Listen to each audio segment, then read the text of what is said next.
ಎಲ್ರಿಗೂ ನಮಸ್ಕಾರ. ಬಸವರಾಜ ಕಟ್ಟಿಮನಿ ಪ್ರತಿಷ್ಠಾನ ಬೆಳಗಾವಿ ಮತ್ತು SVP ಕನ್ನಡಾಧ್ಯಯನ ಸಂಸ್ಥೆ ಮಂಗಳೂರು ವಿಶ್ವವಿದ್ಯಾನಿಲಯದ ಸಹಯೋಗದಲ್ಲಿ ಇವತ್ತು ಬಸವರಾಜ ಕಟ್ಟಿಮನಿಯವರ ಕುರಿತ ಸಾಹಿತ್ಯಾವಲೋಕನ ಮತ್ತು ವ್ಯಕ್ತಿ ಅಭಿವ್ಯಕ್ತಿ ಎನ್ನುವ ಎರಡು ಸೆಮಿನಾರ್ನ ಜೊತೆಗೆ ಬಸವರಾಜ ಕಟ್ಟಿಮನಿ ಕಾದಂಬರಿ ಪ್ರಶಸ್ತಿ ಪ್ರದಾನ ಸಮಾರಂಭವನ್ನು ನಾವು ಆಯೋಜಿಸ್ತಾ ಇದ್ದೇವೆ. ಈ ಕಾರ್ಯಕ್ರಮವನ್ನು ಈ ಹೊತ್ತು ನಾವು ಉದ್ಘಾಟನೆಯನ್ನು ನೆರವೇರಿಸಿ ಇಬ್ಬರು ವಿದ್ವಾಂಸರ ಮಾತುಕತೆಗಳಿಗೆ ನಾವು ಕಿವಿಯಾಗಲಿಕ್ಕಿದ್ದೇವೆ. ಈ ಹೊತ್ತಿನ ಈ ಕಾರ್ಯಕ್ರಮದ ಉದ್ಘಾಟನಾ ಕಾರ್ಯಕ್ರಮದಲ್ಲಿ ನಮ್ಮೊಂದಿಗಿರುವ ಎಲ್ಲ ಅತಿಥಿಗಳು ಸಭಾವೇದಿಕೆಗೆ ಬಂದು ಆಸನ ಸ್ವೀಕರಿಸಬೇಕೆಂದು ತಮ್ಮಲ್ಲಿ ಕೇಳಿಕೊಳ್ತಾ ಇದ್ದೇನೆ. ವಿಭಾಗದ ಅಧ್ಯಕ್ಷರು, ಬಸವರಾಜ ಕಟ್ಟಿಮನಿ ಪ್ರತಿಷ್ಠಾನದ ಸದಸ್ಯ ಸಂಚಾಲಕರು, ಬಸವರಾಜ ಕಟ್ಟಿಮನಿ ಪ್ರತಿಷ್ಠಾನದ ಸದಸ್ಯ ಕಾರ್ಯದರ್ಶಿಗಳು, ವಿಭಾಗದ ಹಿರಿಯ ಪ್ರಾಧ್ಯಾಪಕರು ಪ್ರೊಫೆಸರ್ ಅಭಯ್ ಕುಮಾರ್ ಅವರು ಮತ್ತು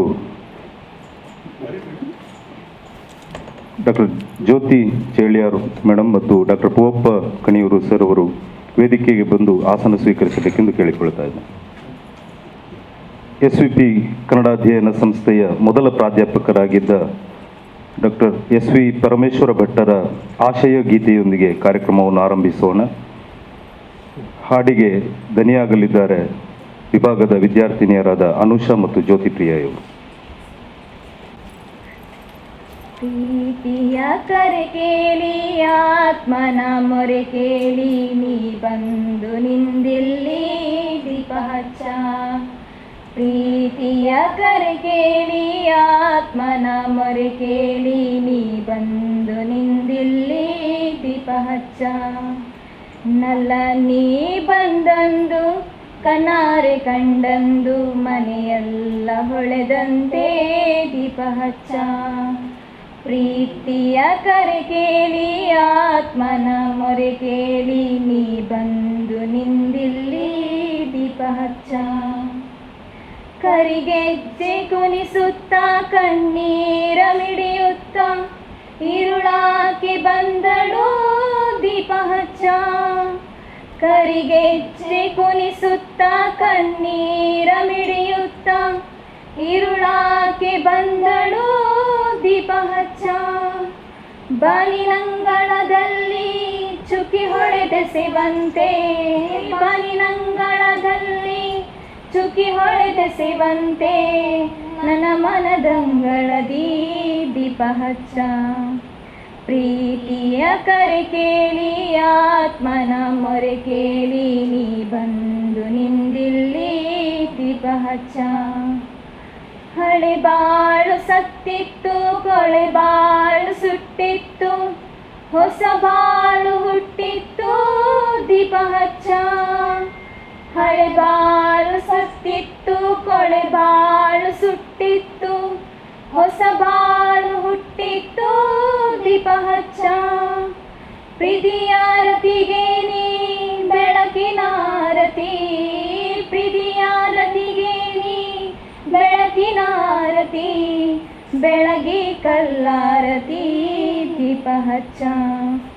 ಪ್ರೀತಿಯ ಕರೆ ಕೇಳಿ ಆತ್ಮನ ಮೊರೆ ಕೇಳಿ ನೀ ಬಂದು ನಿಂದಿಲ್ಲಿ ದೀಪ ಹಚ್ಚ. ವಿಶ್ವಮೋಹಿತ ಚರಣ ವಿವಿಧ ವಿಶ್ವಾಭರಣ ಆನಂದದ ಕಿರಣ ದೀಪ ಹಚ್ಚ. ವಿಶ್ವಮೋಹಿತ ಚರಣ ವಿವಿಧ ವಿಶ್ವಾಭರಣ ಆನಂದದ ಕಿರಣ ದೀಪ ಹಚ್ಚ. ನೀನೆಂಬ ಜ್ಯೋತಿಯಲಿ ನಾನೆಂಬ ಪತಂಗ, ನೀನೆಂಬ ಜ್ಯೋತಿಯಲಿ ನಾನೆಂಬ ಪತಂಗ, ಸೋತೌಲಿ ಹೇಳಲಿ ದೀಪ ಹಚ್ಚ. ನನ್ನಂತರಂಗದಿ ನಂದದಿ ನಿಂದಿಪ, ನನ್ನಂತರಂಗದಿ ನಂದದಿ ನಿಂದಿಪ, ನಂದಾ ದೀಪವಾಗಿರಲಿ ದೀಪ ಹಚ್ಚ. ಪ್ರೀತಿಯ ಕರೆ ಕೇಳಿ ಆತ್ಮನ ಮೊರೆ ಕೇಳಿ ನೀ ಬಂದು ನಿಂದಿಲ್ಲಿ ದೀಪ ಹಚ್ಚ. ನಲ ನೀ ಬಂದಂದು ಕಣ್ಣಾರೆ ಕಂಡಂದು ಮನೆಯೆಲ್ಲ ಹೊಳೆದಂತೆ ದೀಪ ಹಚ್ಚ. ಮನೆಯೆಲ್ಲ ಹೊಳೆದಂತೆ ದೀಪ ಹಚ್ಚ.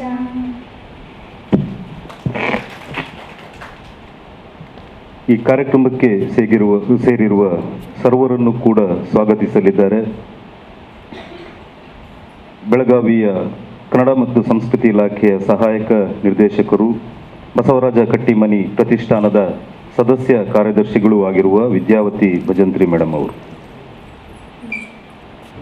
ಎಲ್ರಿಗೂ ನಮಸ್ಕಾರ. ಬಸವರಾಜ್ ಕಟ್ಟಿಮನಿ ಪ್ರತಿಷ್ಠಾನ ಬೆಳಗಾವಿ ಹಾಗೂ ಎಸ್ ವಿ ಪರಮೇಶ್ವರ ಭಟ್ಟ ಕನ್ನಡ ಅಧ್ಯಯನ ಸಂಸ್ಥೆ ಮಂಗಳೂರು ವಿಶ್ವವಿದ್ಯಾಲಯ ಕೋಣಾಜೆ ಇವರ ಒಂದು ಸಂಯುಕ್ತಾಶ್ರಯದಲ್ಲಿ ಇಂದು ನಾವು ಬಸವರಾಜ್ ಕಟ್ಟಿಮನಿಯವರ ಕಾದಂಬರಿ ಪ್ರಶಸ್ತಿಗಾಗಿ ಹಿರಿಯ ಸಾಹಿತಿಗಳಾದಂಥ ಸಾರಾ ಅಬೂಬ್ಕರ್ ಅವರ ಬದುಕು ಮತ್ತು ಸಾಧನೆ ಕುರಿತು ವಿಚಾರ ಸಂಕಿರಣ ಹಾಗೂ ಅವರಿಗೆ ಸನ್ಮಾನ ಕಾರ್ಯಕ್ರಮವನ್ನು ಇಲ್ಲಿ ಹಮ್ಮಿಕೊಂಡಿದ್ವಿ ಇವತ್ತಿನ ದಿವಸ. ತಮಗೆಲ್ಲರಿಗೂ ತಿಳಿದಿರುವಂತೆ ಕರ್ನಾಟಕ ಸರ್ಕಾರ ಕನ್ನಡ ಸಂಸ್ಕೃತಿ ಇಲಾಖೆಯ ಮೂಲಕ ಹಲವಾರು ಹಿರಿಯ ವಿದ್ವಾಂಸರ ಸಾಹಿತಿಗಳ ಕಲಾವಿದರ ಹೆಸರಿನಲ್ಲಿ ಟ್ರಸ್ಟ್ಗಳನ್ನು 2010ರಲ್ಲಿ ಸ್ಥಾಪನೆಯನ್ನು ಮಾಡಿ ನಿರಂತರವಾದಂಥ ಸಾಹಿತ್ಯ ಚಟುವಟಿಕೆಗಳನ್ನು ಮಾಡ್ತಾ ಬಂದಿದೆ. ತಮಗೆಲ್ಲರಿಗೂ ತಿಳಿದಿರುವ ಹಾಗೆ ಬಸವರಾಜ್ ಕಟ್ಟಿಮನಿಯವರು ಪ್ರಗತಿಶೀಲ ಸಾಹಿತಿಗಳು. ತಾವೆಲ್ಲ ವಿದ್ಯಾರ್ಥಿಗಳ ಆಗಿರೋ ಸಂದರ್ಭದಲ್ಲಿ ಬಂದಿದ್ರೆ ನೀವು ಓದಿರ್ತೀರಿ. ಮಡಿದವರು, ಜ್ವಾಲಾಮುಖಿಯ ಮೇಲೆ, ಹೀಗೆ ಹಲವಾರು ಜರತಾರಿ ಜಗದ್ಗುರು ಅನ್ನುವಂಥ ಅತ್ಯಂತ ಹೃದಯ ಸ್ಪರ್ಶಿಯಾದಂಥ ಸಮಾಜದ ಅಂಕು ಡೊಂಕುಗಳನ್ನು ತಿದ್ದುವಂಥ ಕೆಲಸವನ್ನು ಅವರು ತಮ್ಮ ಕೃತಿಗಳಲ್ಲಿ ಮಾಡಿದಂಥವ್ರು. ಬಹಳಷ್ಟು ಮೇರು ಕೃತಿಗಳನ್ನ ಹೊರತಂದಂಥವರು ಮತ್ತು ಎಲ್ಲ ಯುವಶಕ್ತಿಗಳಿಗೆ ಪ್ರೇರಕದಾಯಕರಾಗಿರುವಂಥವರು ಬಸವರಾಜ್ ಕಟ್ಟಿಮನಿಯವರು. ಪ್ರತಿ ವರ್ಷ ಅವರ ಹೆಸರಿನಲ್ಲಿ ಕರ್ನಾಟಕ ಸರ್ಕಾರ ಬಸವರಾಜ್ ಕಟ್ಟಿಮನಿ ಪ್ರತಿಷ್ಠಾನದಿಂದ ಕಥಾ, ಕಾದಂಬರಿ, ಪತ್ರಕರ್ತ ಹೀಗೆ ಹಲವಾರು 3 ಪ್ರಕಾರದ ಪ್ರಶಸ್ತಿಗಳನ್ನು ನೀಡ್ತಾ ಬಂದಿದ್ದೇವೆ. ಈ ವರ್ಷ ನಾವು ಕಾದಂಬರಿಯ ಪ್ರಶಸ್ತಿಯನ್ನು ಹಿರಿಯ ಸಾಹಿತಿಗಳಾದಂಥ ಸಾರಾ ಅಬೂಬ್ಕರ್ ಮೇಡಮ್ ಅವರಿಗೆ ಕೊಡಬೇಕನ್ನುವ ನಿಟ್ಟಿನಲ್ಲಿ ಈ ಒಂದು ಸ್ಥಳದಲ್ಲಿ ಆಗಮಿಸಿ ಕಾರ್ಯಕ್ರಮವನ್ನು ಆಯೋಜನೆ ಮಾಡಿದ್ದೇವೆ. ನಮ್ಮ ಈ ವಿಚಾರ ಸಂಕಿರಣದ ಉದ್ಘಾಟಕರಾದಂಥ ಡಾಕ್ಟರ್ ಕೆ ಅಭಯ್ ಕುಮಾರ್ ಪ್ರಾಧ್ಯಾಪಕರು, SVPK ಸಂಸ್ಥೆಯ ಪ್ರಾಧ್ಯಾಪಕರಾದಂಥ doctor K Abhay Kumar sir ಅವರನ್ನು ನಾನು ಬಸವರಾಜ್ ಕಟ್ಟಿಮನಿ ಪ್ರತಿಷ್ಠಾನದ ಪರವಾಗಿ ತಮ್ಮೆಲ್ಲರ ಪರವಾಗಿ ಹೃತ್ಪೂರ್ವಕವಾಗಿ ಸ್ವಾಗತವನ್ನು ಬಯಸ್ತೇನೆ.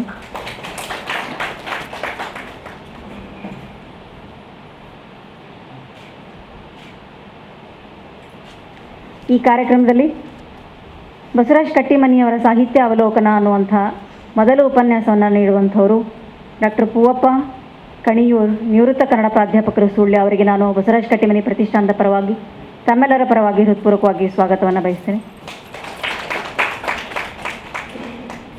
ಈ ಸಂದರ್ಭದಲ್ಲಿ ಎರಡನೆಯ ಉಪನ್ಯಾಸವನ್ನು ನೀಡುವಂಥವರು ಸಾರಾ ಅಬೂಬ್ಕರ್ ಅವರ ವ್ಯಕ್ತಿ ಅಭಿವ್ಯಕ್ತಿ ಕುರಿತಾಗಿ ಡಾಕ್ಟರ್ ಜ್ಯೋತಿ ಚೇಳ್ಯಾರ, ಅಧ್ಯಕ್ಷರು, ಕರಾವಳಿ ಲೇಖಕಿಯರ ಮತ್ತು ವಾಚಕಿಯರ ಸಂಘ ಮಂಗಳೂರು ಅವರಿಗೆ ನಾನು ಬಸವರಾಜ್ ಕಟ್ಟಿಮನಿ ಪ್ರತಿಷ್ಠಾನದ ಪರವಾಗಿ ತಮ್ಮೆಲ್ಲರ ಪರವಾಗಿ ಹೃತ್ಪೂರ್ವಕವಾಗಿ ಸ್ವಾಗತವನ್ನು ಬಯಸ್ತೇನೆ.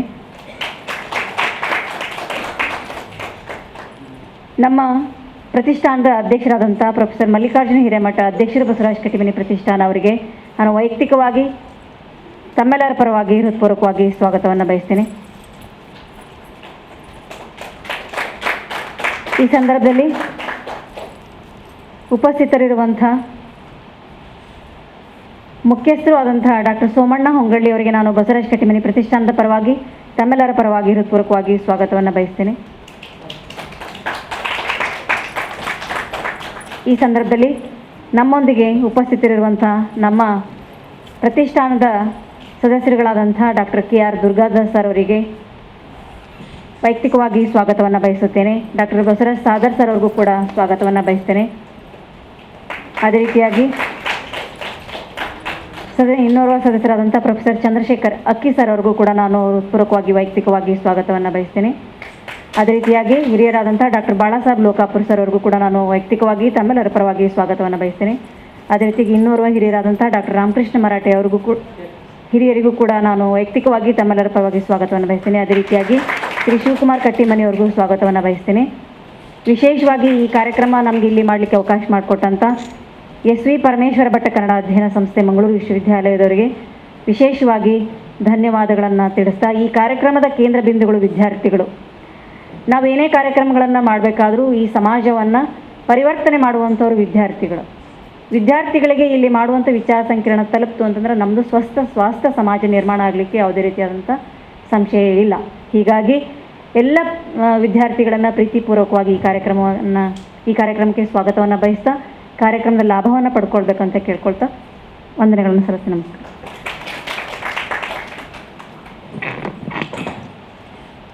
ಎಲ್ಲರನ್ನು ಸ್ವಾಗತಿಸಿದ ವಿದ್ಯಾವತಿ ಭಜಂತ್ರಿ ಮೇಡಮ್, ನಿಮಗೂ ಕೂಡ ಕಾರ್ಯಕ್ರಮಕ್ಕೆ ಪ್ರೀತಿಪೂರ್ವಕವಾದ ಸ್ವಾಗತವನ್ನು ಬಯಸ್ತಾ ಇದೆ. ನಮ್ಮೊಂದಿಗಿರುವ ಹಿರಿಯ ವಿದ್ವಾಂಸರು ಡಾಕ್ಟರ್ KR ದುರ್ಗಾದಾಸ್ ಅವರು ಕರ್ನಾಟಕ ವಿಶ್ವವಿದ್ಯಾನಿಲಯದ ಕನ್ನಡ ಅಧ್ಯಯನ ಪೀಠದ ಪ್ರಾಧ್ಯಾಪಕರಾಗಿ, ಮುಖ್ಯಸ್ಥರಾಗಿ, ಮೌಲ್ಯಮಾಪನ ಕುಲಸಚಿವರಾಗಿ, ಶಾಸ್ತ್ರೀಯ ಕನ್ನಡ ಭಾಷಾ ಅತ್ಯುನ್ನತ ಅಧ್ಯಯನ ಕೇಂದ್ರದ ಯೋಜನಾ ನಿರ್ದೇಶಕರಾಗಿ ಸೇವೆ ಸಲ್ಲಿಸಿದ ಡಾಕ್ಟರ್ KR ದುರ್ಗಾದಾಸ್ ಅವರು ಕನ್ನಡ ಸಾಹಿತ್ಯ ವಿಮರ್ಶೆ, ಸಂಪಾದನೆ, ಸಂಶೋಧನೆ, ಜಾನಪದ ಕ್ಷೇತ್ರಗಳಲ್ಲಿ ವಿಶಿಷ್ಟ ಸೇವೆಯನ್ನು ಸಲ್ಲಿಸಿರುವರು. ಈ ವಿಚಾರ ಸಂಕಿರಣದ ಕುರಿತ ಹಾಗೆ ಪ್ರಾಸ್ತಾವಿಕವಾಗಿ ಮಾತಾಡಬೇಕೆಂದು ಡಾಕ್ಟರ್ KR ದುರ್ಗಾದಾಸ್ ಸರ್ ಅವರನ್ನ ಕೇಳಿಕೊಳ್ತಾ ಇದ್ದರು. ಆತ್ಮೀಯರೇ, ಬಸವರಾಜ ಕಟ್ಟಿಮನಿ ಪ್ರತಿಷ್ಠಾನ ಬೆಳಗಾವಿಯಿಂದ ಇಲ್ಲಿಯವರೆಗೆ ಬಂದು ಇಂಥದ್ದೊಂದು ಕಾರ್ಯಕ್ರಮವನ್ನು ಆಯೋಜಿಸುವಲ್ಲಿ 2-3 ಮುಖ್ಯವಾದಂಥ ಕಾರಣಗಳು ಇದ್ದಾವೆ. ಬಸವರಾಜ ಕಟ್ಟಿಮನಿ ಪ್ರತಿಷ್ಠಾನ ಕಳೆದ ಸಾಲಿನಲ್ಲಿ ಕಾದಂಬರಿಕಾರನ ಪ್ರಶಸ್ತಿ, ಕಾದಂಬರಿಕಾರ್ತಿಯ ಪ್ರಶಸ್ತಿಯನ್ನು ನಾಡಿನ ಹೆಸರಾಂತ ಕಾದಂಬರಿಕಾರ್ತಿ ಮತ್ತು ಕಥೆಗಾರ್ತಿಯೂ ಆದಂಥ ಶ್ರೀಮತಿ ಸಾರಾ ಅಬೂಬಕ್ ಅವರಿಗೆ ಘೋಷಣೆ ಮಾಡಿತು. ಅವರಿಗೆ ಮಂಗಳೂರಿಗೆ ಬಂದು ಪ್ರಶಸ್ತಿಯನ್ನು ಕೊಡುವುದಕ್ಕೂ ಕೂಡ ಒಂದು ಕಾರಣ ಅಂತ ಹೇಳಿದ್ರೆ ಅವರ ಆರೋಗ್ಯ ಅಷ್ಟಾಗಿ ಸರಿಯಿಲ್ಲ, ತಮಗೆಲ್ಲ ಗೊತ್ತಿರುವಂತೆ. ಹಾಗಾಗಿ ಅವರು ನನಗೆ ಬರಲಿಕ್ಕೆ ಆಗೋದಿಲ್ಲ ಅಂಥೇಳಿ ಅವರು ತಮ್ಮ ಅಸಹಾಯಕತೆಯನ್ನು ವ್ಯಕ್ತ ಮಾಡಿದಾಗ ಅವರ ಮಗ ಮತ್ತು ಸೊಸೆ ಎಲ್ಲರೂ ಕೂಡ ಇಲ್ಲ, ಅಮ್ಮವರು ಬೆಡ್ ರೆಸ್ಟ್ ಮೇಲಿರೋದರಿಂದ ಅವರು ಪ್ರಯಾಣಿಸುವಂತಿಲ್ಲ ಇತ್ಯಾದಿ ಹೇಳಿದಾಗ ನಾವು ಮಂಗಳೂರಿಗೆ ಹೋಗಿ ಪ್ರಶಸ್ತಿಯನ್ನು ಕೊಟ್ಟು ಬರೋದು ಅಂತ ನಾವು ಸಭೆಯಲ್ಲಿ ತೀರ್ಮಾನ ಕೈಗೊಂಡಿದ್ದ. ಸೊ ಹೀಗಾಗಿ ಅಲ್ಲಿ ಮಂಗಳೂರು ತನಕ ಪ್ರತಿಷ್ಠಾನದ ಸದಸ್ಯರು ಎಲ್ಲರೂ ಹೋಗೋದರಿಂದ ಅದಕ್ಕೊಂದು ಸಾಮೂಹಿಕವಾದಂತಹ ಒಂದು ಮಹತ್ವ ಬರ್ತದೆ ಅಂತ ತಿಳಿದು ನಾವೆಲ್ಲರೂ ಈ ಕಡೆ ಮಂಗಳೂರು ಕಡೆ ಪ್ರಯಾಣಿಸೋದು ಅಗತ್ಯ ಅಂತ ಕೂಡ ನಾವು ವಿಚಾರ ಮಾಡ್ತೀವಿ. ಆದರೆ ಸುಮ್ಮನೆ ಹೋಗಿ ಈಗ ಸುಮ್ಮನೆ ಬರೋದಕ್ಕಿಂತ ಅಲ್ಲೊಂದು ಕಾರ್ಯಕ್ರಮವನ್ನು ಬಸವರಾಜ ಕಟ್ಟಿಮನಿಯವರ ಕುರಿತಾಗಿ ಮತ್ತು ಕಳೆದ ಸಾಲಿನ ಪ್ರಶಸ್ತಿ ಪುರಸ್ಕೃತರಾದಂಥ ಶ್ರೀಮತಿ ಸಾರಾ ಅಬೂಬಕ್ ಅವರ ಕುರಿತಾಗಿ ಒಂದು ಚಿಕ್ಕ ವಿಚಾರ ಸಂಕಿರಣವನ್ನು, ಚಿಕ್ಕ ಅಂದರೆ ಪ್ರಮಾಣದಲ್ಲಿ ಚಿಕ್ಕ ಅಂತ ಅಲ್ಲ, ಅಂಥದ್ದೊಂದು ಏರ್ಪಡಿಸೋದಂತ ನಾವು ತೀರ್ಮಾನ ತಗೊಂಡ್ವಿ. ಹಾಗಾಗಿ ಇಲ್ಲಿ ಕಾರ್ಯಕ್ರಮ ಎಲ್ಲಿ ಮಾಡೋದು ಅಂತ ನೆನಪಿಗೆ ಬಂದಾಗ ನನಗೆ ನೆನಪಾದದ್ದು ಮಂಗಳೂರು ವಿಶ್ವವಿದ್ಯಾನಿಲಯದ ಕನ್ನಡ ಅಧ್ಯಯನ ಸಂಸ್ಥೆ. ಈಗ ಕನ್ನಡ ಅಧ್ಯಯನ ಸಂಸ್ಥೆ ಮುಖ್ಯಸ್ಥರಾಗಿರೋರು ಸೋಮಣ್ಣ ಹೊಂಗಳಿನೂ ನಮಗೆ ಪರಿಚಿತರಿದ್ದರು. ಅದಕ್ಕಿಂತಲೂ ಕಳೆದ 20-25 ವರ್ಷಗಳಿಂದಲೂ ಆತ್ಮೀಯರಾಗಿ ನಮ್ಮ ಪ್ರೀತಿಯ ತಮ್ಮನಾಗಿಯೇ ಗುರುತಿಸಿಕೊಂಡಂಥ ಡಾಕ್ಟರ್ ಕೆ ಅಭಯ್ ಕುಮಾರ್ ಅವರು ಇದ್ದರು. ಅಭಯ್ ಯಾವಾಗಲೇ ಮಾತಾಡಿದ್ರೆ ಬ್ರದರ್ ಅಂತಲೇ ಮಾತಾಡ್ತಾರೆ, ಇಲ್ಲ ಅಣ್ಣವರೇ ಅಂತ ಮಾತಾಡ್ತಾರೆ ಅಂತ. ಸೊ ಅಷ್ಟೊಂದು ಆತ್ಮೀಯತೆ ಇರತಕ್ಕಂಥ ಒಂದು ಸಂಬಂಧ ವಿಶ್ವವಿದ್ಯಾನಿಲಯದ ಕನ್ನಡ ಅಧ್ಯಯನ ಸಂಸ್ಥೆ ಜೊತೆಯಲ್ಲಿ ನಮಗಿದ್ದದ್ದಕ್ಕೆ ಕಾರ್ಯಕ್ರಮವನ್ನು ಇಲ್ಲಿ ಆಯೋಜಿಸೋದು ನಮಗೆ ಸುಲಭ ಆಯಿತು. ಸೊ ಈ ಹಿನ್ನೆಲೆಯಲ್ಲಿ ನಾವು ಈ ಕಾರ್ಯಕ್ರಮವನ್ನು ಇಲ್ಲಿ ಆಯೋಜಿಸಿದ್ದೀವಿ ಮತ್ತು ಕನ್ನಡ ಅಧ್ಯಯನ ಸಂಸ್ಥೆಯ ಪ್ರಾಧ್ಯಾಪಕರು, ಮುಖ್ಯಸ್ಥರು ಮತ್ತು ವಿದ್ಯಾರ್ಥಿ ಸಂಶೋಧಕರು ಕೂಡ ಇಲ್ಲಿ ನೀವು ಹಾಜರಿದ್ದು ಭಾಳ ಒಂದು ದೊಡ್ಡ ಸಂಖ್ಯೆಯಲ್ಲಿ ಇಲ್ಲಿ ಎಲ್ಲರೂ ಸೇರಿರಲಿಲ್ಲ ಅಂತಂದರೂ ಕೂಡ ಭಾಳ ಸೆಲೆಕ್ಟೆಡ್ ಆಡಿಯನ್ಸ್ ಅಂತ ನಾವೇನು ಕರಿತೀವಲ್ಲ, ಆಯ್ದ ಶ್ರೋತೃಗಳು ಅಂತ ಕರಿತೀವಲ್ಲ, ಆ ರೀತಿ ನೀವೆಲ್ಲ ಸೇರಿದ್ರಿ ಅಂತ. ಸೊ ಈ ಸಂದರ್ಭದಲ್ಲಿ ಪ್ರತಿಷ್ಠಾನಕ್ಕೆ ಸಂಬಂಧಪಟ್ಟಂತೆ ಮತ್ತು ಈ ಕಾರ್ಯಕ್ರಮದ ಹಿನ್ನೆಲೆಗೆ ಸಂಬಂಧಪಟ್ಟಂತೆ ಒಂದೆರಡು ಮಾತುಗಳನ್ನು ನಿಮ್ಮ ಜೊತೆಯಲ್ಲಿ ಹಂಚಿಕೊಳ್ಬೇಕು ಅಂತ ನನಗೆ ಅನಿಸಿದೆ. ಬಸವರಾಜ ಕಟ್ಟಿಮನಿಯವರು ಪ್ರಗತಿಶೀಲ ಕಾಲಘಟ್ಟದ ಬಹುಮುಖ್ಯ ಲೇಖಕರು. ಅವರು SSLCಯನ್ನು ಕೂಡ ಓದಲಾಗದಂತಹ ಬಡತನದ ಪರಿಸ್ಥಿತಿಯಲ್ಲಿ ಬೆಳೆದಂಥವರು. ಅವರ ಕುಟುಂಬದ ಪರಿಸ್ಥಿತಿ ಆ ರೀತಿ ಇತ್ತು.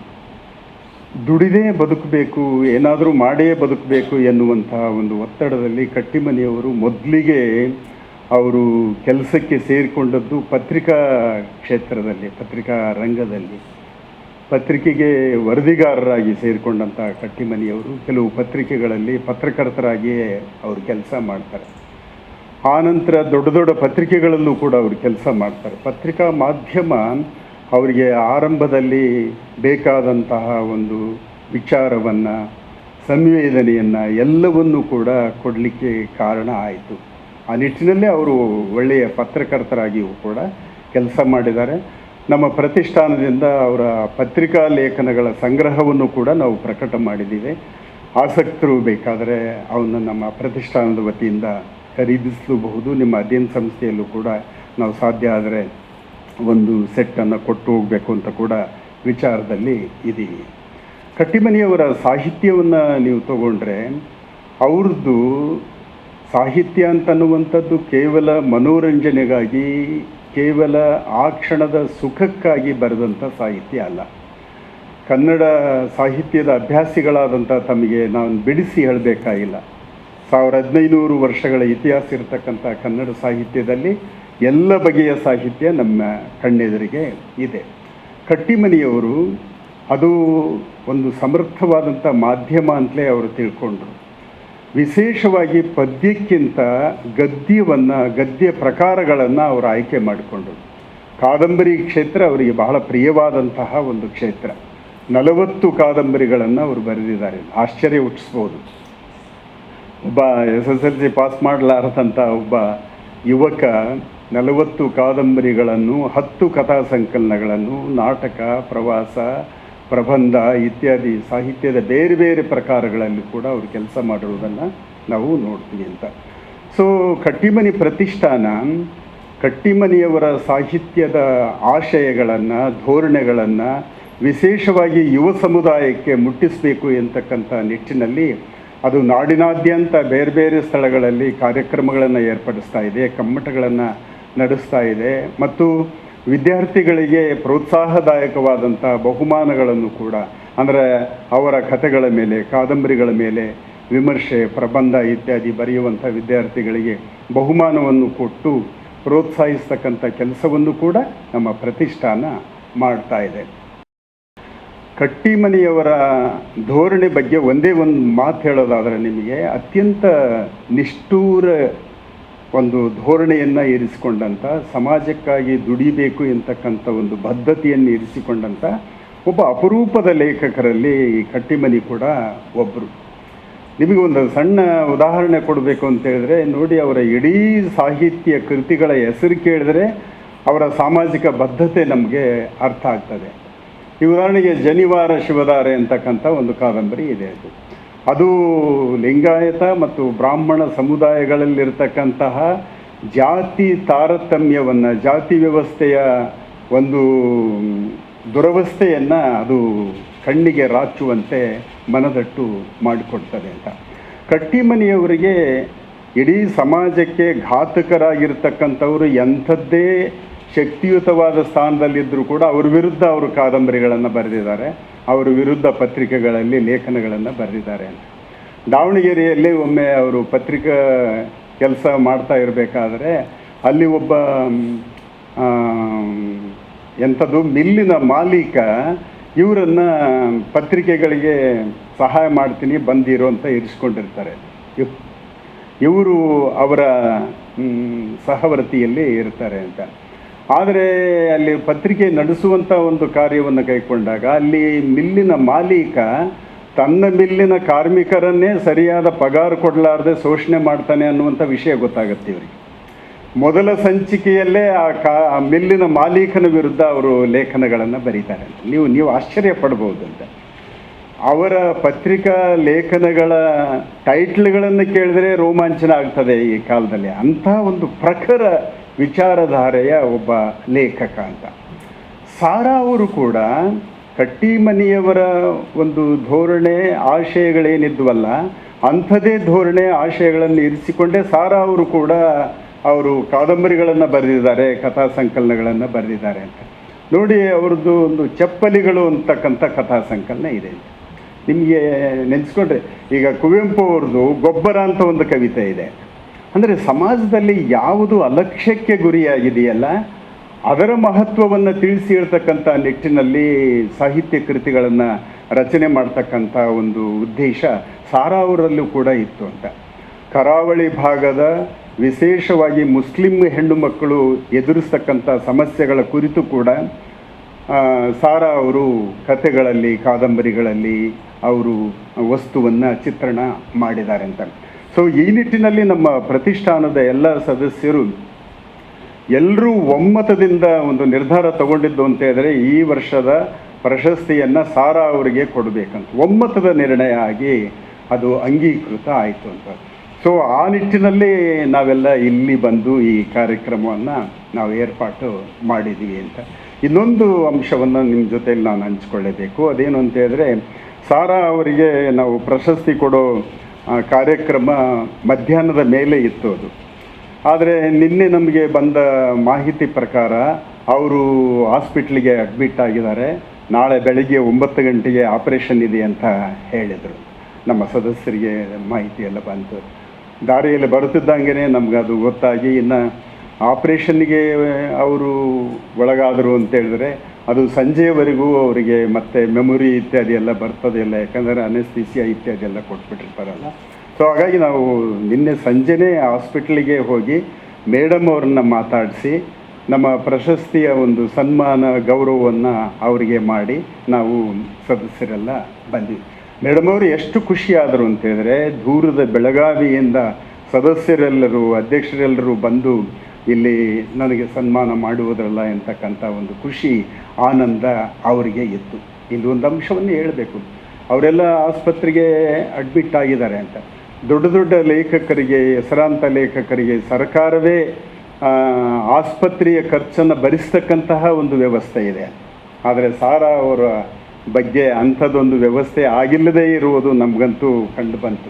ನಮ್ಮ ಅಧ್ಯಕ್ಷರು ಅಂತ ಇದ್ದರು, ನಾವು ಕೊಟ್ಟ ಪ್ರಶಸ್ತಿ ಅಟ್ಲೀಸ್ಟ್ ಅವರ ಸರಿಯಾದ ವೇಳೆಗೆ ಅವರ ಆಸ್ಪತ್ರೆ ಖರ್ಚಿಗಾದರೂ ಒಂಚೂರು ಸಹಾಯ ಆಯ್ತಲ್ಲ ಅನ್ನೋದೇ ನಮಗೊಂದು ಸಮಾಧಾನ ಅಂತ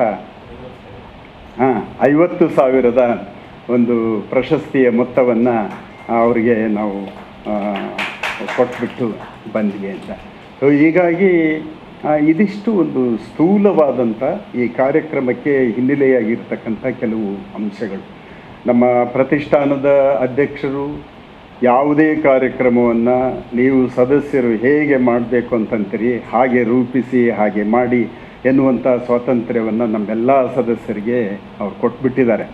ಅದು ಅಘೋಷಿತ ಒಂದು ಆದೇಶದಂತೆ ಇದೆ.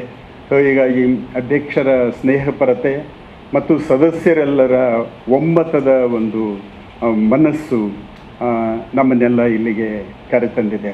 ಸೊ ಈ ಕಾರ್ಯಕ್ರಮವನ್ನು ಅಚ್ಚುಕಟ್ಟಾಗಿ ಆಯೋಜಿಸಿದಂಥ ಸೋಮಣ್ಣ ಹೊಂಗಳ್ಳಿ, ಇದರ ಹಿಂದೆ ಸೂತ್ರಧಾರಿಗಳಾಗಿ ನಿಂತಿರ್ತಕ್ಕಂಥ ಡಾಕ್ಟರ್ ಕೆ ಅಭಯ್ ಕುಮಾರ್, ಅಧ್ಯಯನ ಸಂಸ್ಥೆಯ ಎಲ್ಲ ಅಧ್ಯಾಪಕರಿಗೆ, ವಿದ್ಯಾರ್ಥಿಗಳಿಗೆ ಮತ್ತೊಮ್ಮೆ ಸ್ವಾಗತ ಕೋರಿ ನನ್ನ ಮಾತುಗಳನ್ನು ಮುಗಿಸ್ತೀನಿ. ನಮಸ್ಕಾರ.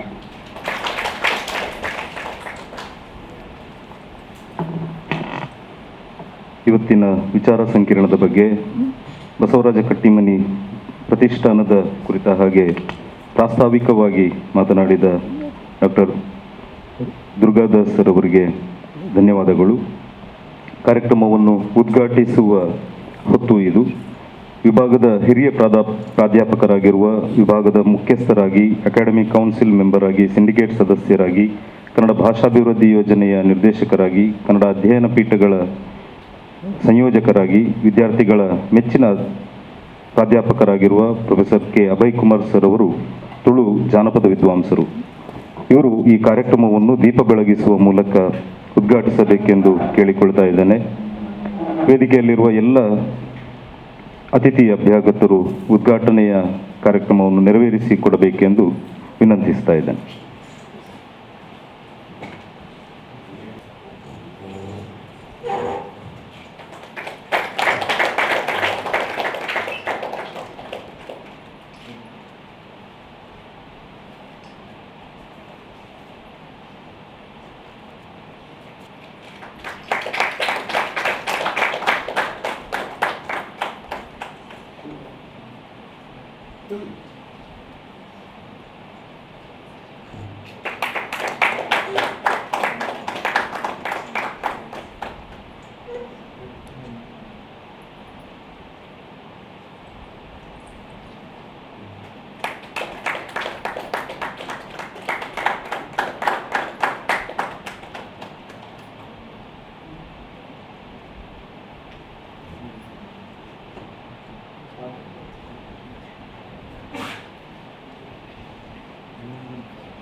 ಕಾರ್ಯಕ್ರಮವನ್ನು ಉದ್ಘಾಟಿಸಿದ ವಿಭಾಗದ ಹಿರಿಯ ಪ್ರಾಧ್ಯಾಪಕರಾಗಿರುವ professor K Abhay Kumar sir ಅವರ ಉದ್ಘಾಟನಾ ಮಾತುಗಳಿಗೆ ಈಗ ವೇದಿಕೆ.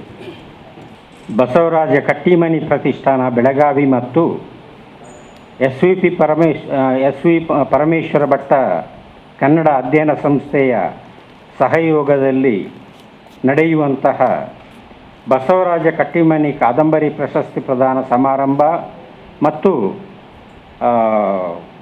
ಸಾರಾ ಅಬೂಬಕ್ಕರ್ ಅವರ ಸಾಹಿತ್ಯದ ಕುರಿತಾಗಿ ನಡೆಯುವಂತಹ ವಿಚಾರಗೋಷ್ಠಿಗೆ ಬಂದಿರುವಂತಹ ನಿಮಗೆಲ್ಲರಿಗೂ ಕೂಡ ವಂದಿಸ್ತಾ, ಇವತ್ತು ವೇದಿಕೆಯಲ್ಲಿ ಉಪಸ್ಥಿತರಿರುವಂತಹ ನಮ್ಮ ವಿಭಾಗದ ಅಧ್ಯಕ್ಷರಾಗಿರುವಂತಹ ಶ್ರೀ ಡಾಕ್ಟರ್ ಸೋಮಣ್ಣ ಹೊಂಗಳ್ಳಿಯವರೇ, ಡಾಕ್ಟರ್ KR ದುರ್ಗಾದಾಸ್ ಅವರೇ, ಡಾಕ್ಟರ್ ಬಸವರಾಜ್ ಸಾದರ್ ಅವರೇ, ವಿದ್ಯಾವತಿ ಭಜಂತ್ರಿ ಅವರೇ ಮತ್ತು ಪ್ರತಿಷ್ಠಾನದ ಅಧ್ಯಕ್ಷರಾಗಿರುವಂಥ ಪ್ರೊಫೆಸರ್ ಮಲ್ಲಿಕಾರ್ಜುನ ಹಿರೇಮಠ ಅವರೇ, ಸದಸ್ಯರಾಗಿರುವಂತಹ ಚಂದ್ರಶೇಖರ್ ಅಕ್ಕಿ ಅವರೇ ಮತ್ತು ಇತರ ಗಣ್ಯರೇ, ವಿದ್ಯಾರ್ಥಿಗಳೇ,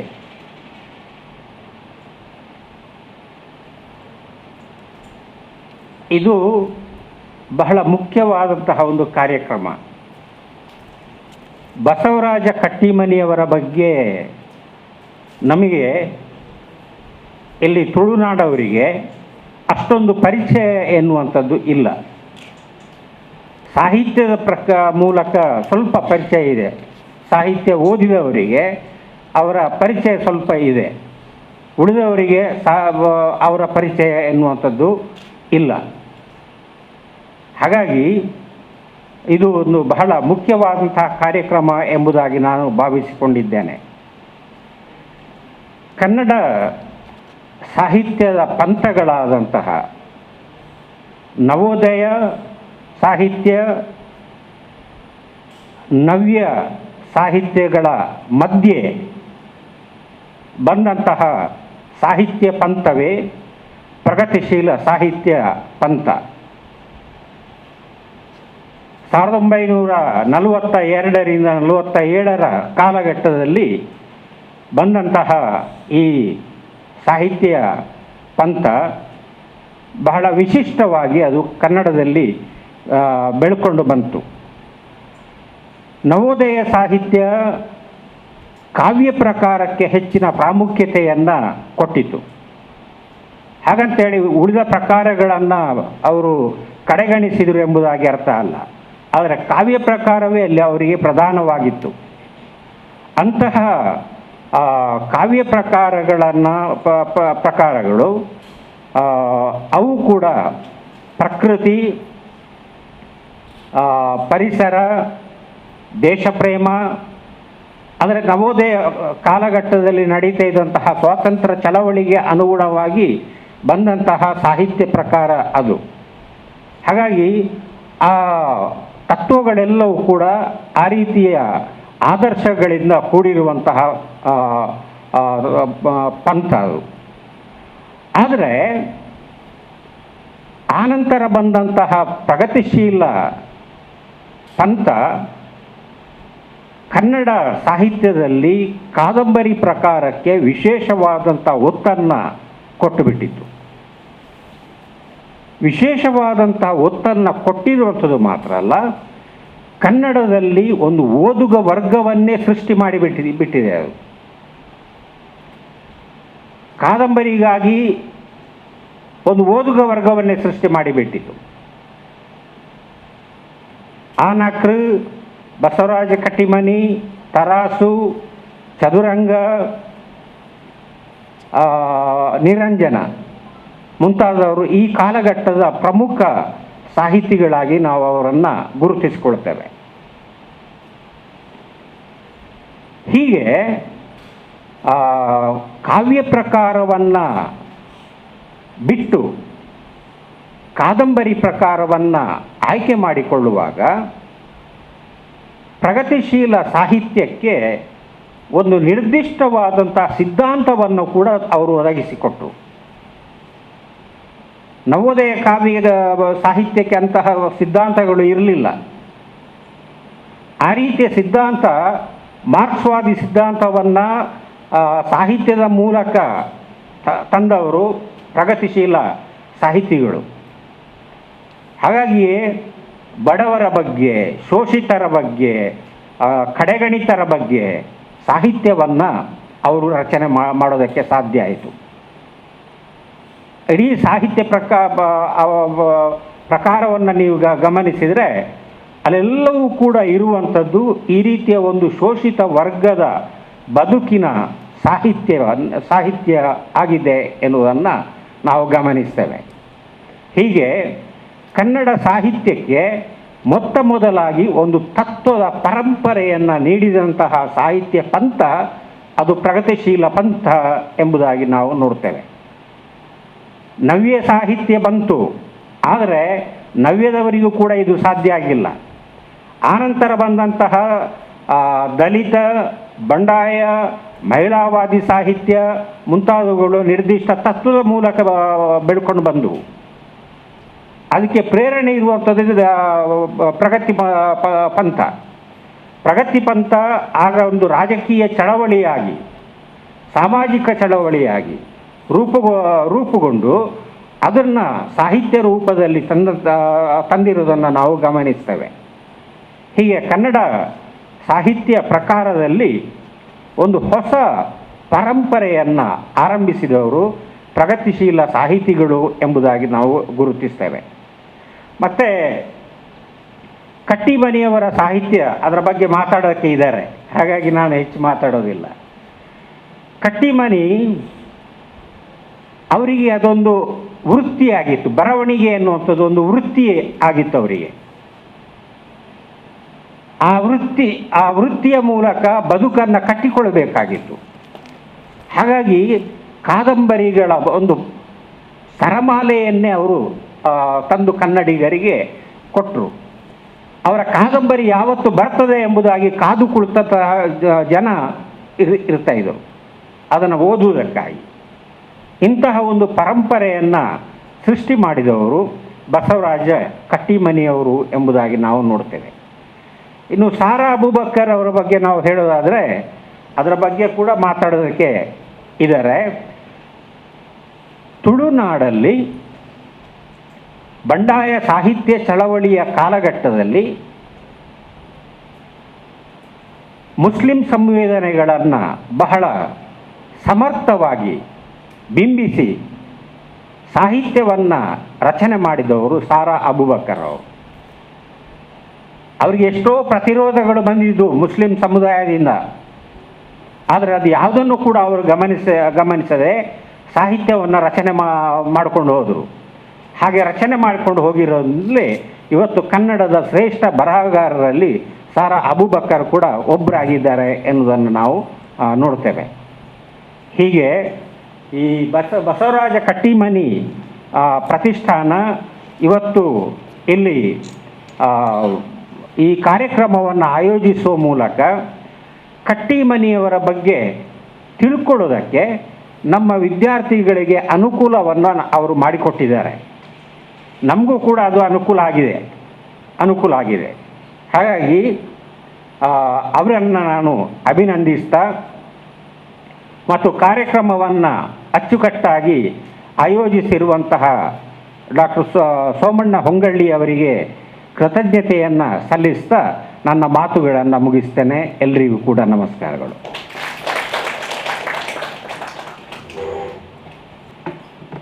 ಧನ್ಯವಾದಗಳು ಸರ್.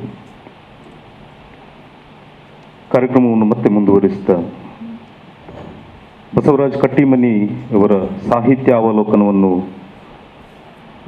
ಮಾಡುವ ಮೂಲಕ ಉಪನ್ಯಾಸ ನೀಡಲಿದ್ದಾರೆ ಡಾಕ್ಟರ್ ಪೂವಪ್ಪ ಗೌಡ ಕಣಿಯೂರವರು. ತುಳು ಜಾನಪದ ವಿದ್ವಾಂಸರು, ವೃತ್ತಿಯಲ್ಲಿ ಕನ್ನಡ ಅಧ್ಯಾಪಕರಾಗಿ ನಿವೃತ್ತರಾಗಿರುವ ಡಾಕ್ಟರ್ ಪೂವಪ್ಪ ಗೌಡ ಕಣಿಯೂರವರು ಉಲ್ಲಾಕುಳು, ಐತಿಹಾಸಿಕತೆ, ಪ್ರಾದೇಶಿಕತೆ ಮತ್ತು ಆರಾಧನಾ ಸ್ವರೂಪದ ಬಗ್ಗೆ ಸಂಶೋಧನೆ ನಡೆಸಿದವರು. ಪೂಕರೆ, ಮೌಖಿಕ ಸಂಕಥನ, ತೀಡಿದಷ್ಟು ಗಂಧ, ಉಲ್ಲಾಕುಳು, ಕುಕ್ಕೆಯಲ್ಲಿ ನಾಗರ ಮಡಿಕೆ, ಪ್ರಾದೇಶಿಕ ಅಧ್ಯಯನ ಇತ್ಯಾದಿ ಕೃತಿಗಳನ್ನು ರಚಿಸಿರುವ ಡಾಕ್ಟರ್ ಪೂವಪ್ಪಗೌಡ ಕಣಿಯೂರು ಸರ್ ಅವರು ಕರ್ನಾಟಕ ಅರೆಭಾಷೆ ಸಂಸ್ಕೃತಿ ಮತ್ತು ಸಾಹಿತ್ಯ ಅಕಾಡೆಮಿಯ ಸದಸ್ಯರಾಗಿರುವವರು. ಕರ್ನಾಟಕ ತುಳು ಸಾಹಿತ್ಯ ಅಕಾಡೆಮಿ ಪುಸ್ತಕ ಪುರಸ್ಕಾರ ಪಡೆದಿರುವ ಡಾಕ್ಟರ್ ಪೂವಪ್ಪಗೌಡ ಕಣಿಯೂರು ಸರ್ ಅವರು ಬಸವರಾಜ ಕಟ್ಟಿಮನಿ ಸಾಹಿತ್ಯ ಅವಲೋಕನ ವಿಷಯದ ಕುರಿತು ಉಪನ್ಯಾಸ ನೀಡಲಿದ್ದಾರೆ. ಈಗ ವೇದಿಕೆ ತಮ್ಮ ಮಾತುಗಳಿಗೆ ಸರ್.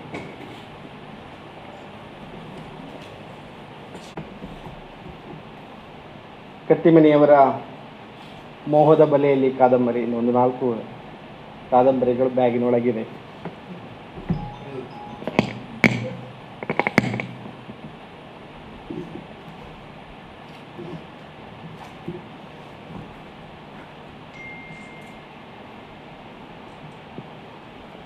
ಕಾರ್ಯಕ್ರಮದ ಅಧ್ಯಕ್ಷರೇ, ಕಟ್ಟಿಮನಿ ಪ್ರತಿಷ್ಠಾನದ ಗೌರವಾನ್ವಿತ ಎಲ್ಲ ಸದಸ್ಯರುಗಳೇ, ಪರಮೇಶ್ವರ ಭಟ್ಟ ಅಧ್ಯಯನ ಸಂಸ್ಥೆಯ ಎಲ್ಲ ಅಧ್ಯಾಪಕ ಮಿತ್ರರೇ, ಸಂಶೋಧನಾ ವಿದ್ಯಾರ್ಥಿಗಳೇ ಮತ್ತು ವಿದ್ಯಾರ್ಥಿಗಳೇ, ನಾನು ಒಳ್ಳೆಯ ಮಾತುಗಾರಲ್ಲ. ಆರಂಭದಲ್ಲಿ ನಾನೊಂದು ಸತ್ಯ ಹೇಳಬೇಕು. ನನ್ನ ಅಧ್ಯಯನ ವಿಷಯ ಅದು ಜನಪದ ಆರಾಧನೆಗೆ ಸಂಬಂಧಪಟ್ಟ ದೈವಗಳ ಬಗ್ಗೆ ಅದೆಲ್ಲೋ ತಪ್ಪಿ ಹೋಯ್ತದೆ. ವಾಸ್ತವಿಕವಾಗಿ ನಾನು ಕಳೆದ ಶತಮಾನದ 1993ರಲ್ಲಿ 16 ಕಾದಂಬರಿಗಳನ್ನು ಕಟ್ಟಿಮನಿಯವರದನ್ನು ನಾನು ಓದಿದ್ದೆ. ಓದಿದ ಉದ್ದೇಶ ಏನಪ್ಪ ಅಂತ ಹೇಳಿದ್ರೆ, ನನಗೆ ಸಾಹಿತ್ಯದ ಮೇಲೇ ನನ್ನ ರಿಸರ್ಚ್ ವರ್ಕನ್ನು ಮಾಡಬೇಕು ಅಂತ ಒಂದು ಆಶೆ ಇತ್ತು. ಅದು ಸಾಧ್ಯ ಆಗಲಿಲ್ಲ ಅನ್ನೋದು ಬೇರೆ ವಿಷಯ. ನನ್ನ ತರಗತಿ ಸನ್ಮಿತ್ರ ಅಭಯ್ ಕುಮಾರ್, ನಾವೆಲ್ಲ ಕ್ಲಾಸ್ಮೇಟ್ಸ್, ಒಟ್ಟಿಗೆ ಓದಿದವು. ನಾನು MA ಇರುವಾಗ ಮತ್ತೆ ಈ ಸೆಮಿನಾರ್ ಎಲ್ಲ ಮಾಡ್ತೀನಿ, ನಮ್ಮನ್ನು ಸುಮ್ಮನೆ ಬಿಡ್ತಿರಲಿಲ್ಲ. ಆವಾಗಲೂ ಕೂಡ ನನ್ನನ್ನು ಪ್ರಗತಿಶೀಲದ ಮೇಲೆ ನಾನು ಹೋಗಬೇಕಾಯಿತು. ನಾನು ಮೃತ್ಯುಂಜಯ ಕಾದಂಬರಿಗೆ ಮೇಲೆ ನಾನು ಸೆಮಿನಾರ್ ಮಾಡಿದ್ದೆ. ನಾನು ಅದು ಇದೇ ನನ್ನ ನಿನ್ನೆ ಹುಡುಕಾಡಿದೆ, ಸುಮ್ಮನೆ ಒಮ್ಮೆ ನೋಡೋಣ ಅಂತ. ಆವಾಗೊಂದು ಜೋಕ್ ಮಾಡ್ತಿದ್ರು, ಅದು ಭೈರಪ್ಪನವರ ಪರ್ವ ಕಾದಂಬರಿ ಮೇಲೆ. ಈ ಮಂಗಳೂರಿಂದ ಇಲ್ಲಿಗೆ ಬರುವ ಬಸ್ಸುಗಳು ಹೇಗೆ ಬರ್ತದೆ ಅಂತ ಹೇಳಿದ್ರೆ, ಪರ್ವ ಕಾದಂಬರಿಯನ್ನು ಓದಿ ಅದಕ್ಕೆ ವಿಮರ್ಶೆ ಮಾಡುವಷ್ಟು ಅವಧಿಗಳನ್ನ ತೆಗೊಳ್ತಾ ಇದ್ವು ಅಂತ ಇರ್ತದೆ. ಈ ಮಾತು ಯಾಕೆ ಇಲ್ಲಿ ನಾನು ಹೇಳ್ತಾ ಇದ್ರಂದರೆ, ಮೃತ್ಯುಂಜಯ ಕಾದಂಬರಿ ಕೂಡ ದೊಡ್ಡ ಗಾತ್ರದ ಬಹಳ ಮಹತ್ತರವಾದ ಪ್ರಗತಿಶೀಲ ಅಂತ ನಾವು ಉಲ್ಲೇಖಿಸಿಕೊಳ್ಳುವ ನಿರಂಜನರ ಕಾದಂಬರಿಗಳಲ್ಲಿ ಬಹಳ ಮಹತ್ವದ ಕಾದಂಬರಿ ಅದು. ನಾನೀಗ ಮಾತನಾಡುವ ಕಟ್ಟಿಮನಿಯವರ, ಬಸವರಾಜ ಕಟ್ಟಿಮನಿಯವರ ಸಾಹಿತ್ಯ ಅವಲೋಕನ ಅಂತ ನಾನು ವಿಷಯ ಇಟ್ಟುಕೊಂಡಿದ್ದೇನೆ, ಅಥವಾ ನನಗೆ ಕೊಟ್ಟಿದ್ದೀರಿ ನೀವು ಮಾತಾಡಬೇಕು ಅಂತ. ನನಗೆ ಅವರೆಲ್ಲ ಬರಹಗಳನ್ನು ನೀವು ಕೊಟ್ಟಿರುವ ಅವಧಿಯಲ್ಲಿ ಓದಲಿಕ್ಕೆ ಆಗಲಿಲ್ಲ. ನಾನು ಪ್ರಾಮಾಣಿಕವಾಗಿ ಅದನ್ನು ಒಪ್ಪಿಕೊಳ್ಳುತ್ತೇನೆ. ಹಾಗಾಗಿ ಅವರ ಸಾಹಿತ್ಯದ ಒಳ ಹೊರಗನ್ನು ಎಲ್ಲವನ್ನು ನಾನಿಲ್ಲಿ ಹೇಳುತ್ತೇನಂತ ಹೇಳಲಿಕ್ಕೆ ನಾನು ಆಗುವುದಿಲ್ಲ. ಜ್ಯೋತಿಯವರಲ್ಲಿ ಒಂದು ಕ್ಷಮೆ ಕೇಳಿ ಒಂದು ಮಾತು ಹೇಳಬೇಕು. ಇವತ್ತಿನ ಕಾರ್ಯಕ್ರಮ ಎಷ್ಟು ಒಂದು ಅರ್ಥಪೂರ್ಣ ಮತ್ತು ಅನುಸಂಧಾನಗೊಂಡಿದೆ ಅಂತ ಹೇಳಿದ್ರೆ, ಸಾರಾ ಅಬೂಬಕ್ಕರ್ ಅವರಿಗೆ ಕಟ್ಟಿಮನಿಯವರ ಕಾದಂಬರಿಯ ಅಥವಾ ಅವರ ಒಟ್ಟು ಸಾಹಿತ್ಯದ ಹಿನ್ನೆಲೆ ಕೊಡುವ ಈ ಪ್ರಶಸ್ತಿ ಬಹಳ ಅರ್ಥಪೂರ್ಣ ಅಂತ ನನಗೆ ಅನಿಸಿತು. ಸಾರಾ ಅಬೂಬಕ್ಕರ್ ಶಾಲೆಗೆ ಓದಿದ ಮುಸ್ಲಿಂ ಹುಡುಗಿ, ಅವರ ಆತ್ಮಕಥನ, ಅವರ ಬಗ್ಗೆ ಒಂದು ಮಾತು ಮತ್ತು ಇಲ್ಲಿಗೆ ಅದು ಅನ್ವಯ ಆಗುವ ಮಾತು ಅಂತ ನಾನು ಹೇಳ್ತಾ ಇದ್ದೀನಿ. ಹೃದಯದ ನುಡಿಗೆ ಪಡಿ ನುಡಿದ ಇಬ್ಬರೂ ಬರಹಗಾರರು, ಇದರಲ್ಲಿ ಎರಡು ಮಾತಿಲ್ಲ. ಕಟ್ಟಿಮನಿಯವರು ಬಹಳ ಗಟ್ಟಿ ಬರಹಗಾರ.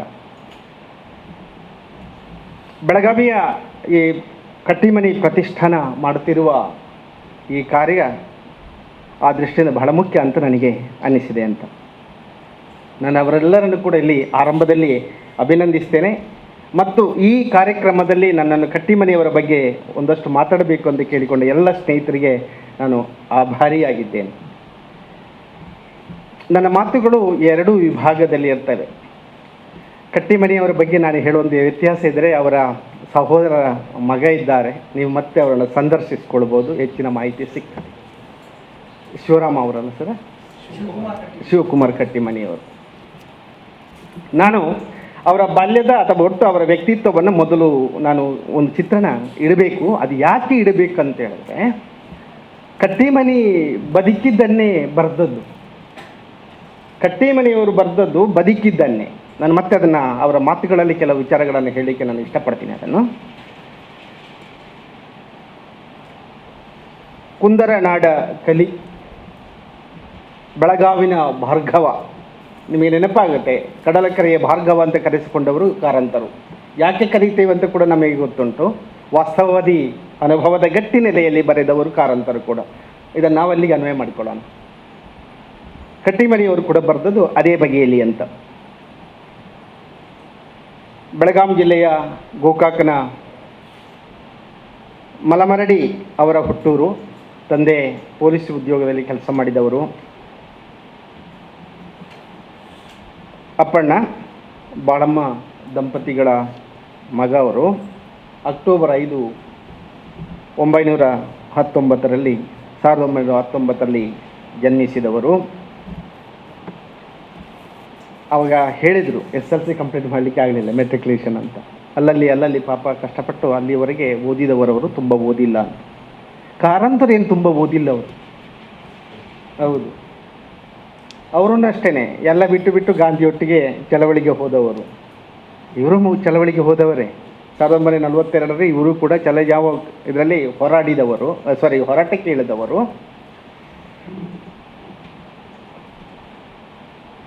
ಸಣ್ಣ ಪ್ರಾಯದಲ್ಲೇ ಹುಟ್ಟಿದ 19ರಲ್ಲಿ, 1936ರಲ್ಲಿ ಉದ್ಯೋಗ ಹಿಡಿಬೇಕಾಯಿತು.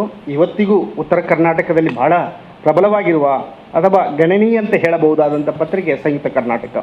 ಅದರಲ್ಲಿ ಉದ್ಯೋಗಕ್ಕಾಗಿ ಸೇರಿಕೊಂಡವರು. ಆನಂತರ ಹುಬ್ಬಳ್ಳಿಯ ತರುಣ ಕರ್ನಾಟಕದಲ್ಲಿ ಕೆಲಸ ಮಾಡಿದ್ದಾರೆ. ಆ ತರುಣ ಕರ್ನಾಟಕದ ಉಪಭಾಗವಾಗಿ ಬಂದಿರತಕ್ಕಂಥ ಉಷಾ ಪತ್ರಿಕೆಯಲ್ಲಿ ಕೆಲಸ ಮಾಡಿದ್ದಾರೆ.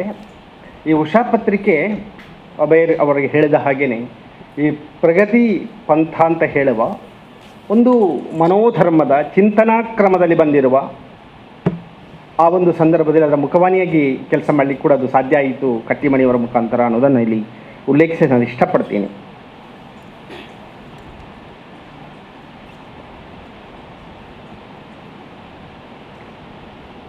ಅವರು ಒಂದು ಕಡೆ ಹೇಳಿಕೊಳ್ಳುತ್ತಾರೆ, ಉಸಿರಿರುವವರೆಗೆ ಬರೆಯುವುದು ಅಂತ, ಉಸಿರು ನಿಂತಲ್ಲಿಗೆ ಇಲ್ಲ ಅಂತ. ಹಾಗಾಗಿ ಅವರ ಉಸಿರು ನಿಂತದ್ದು 1989ರಲ್ಲಿ.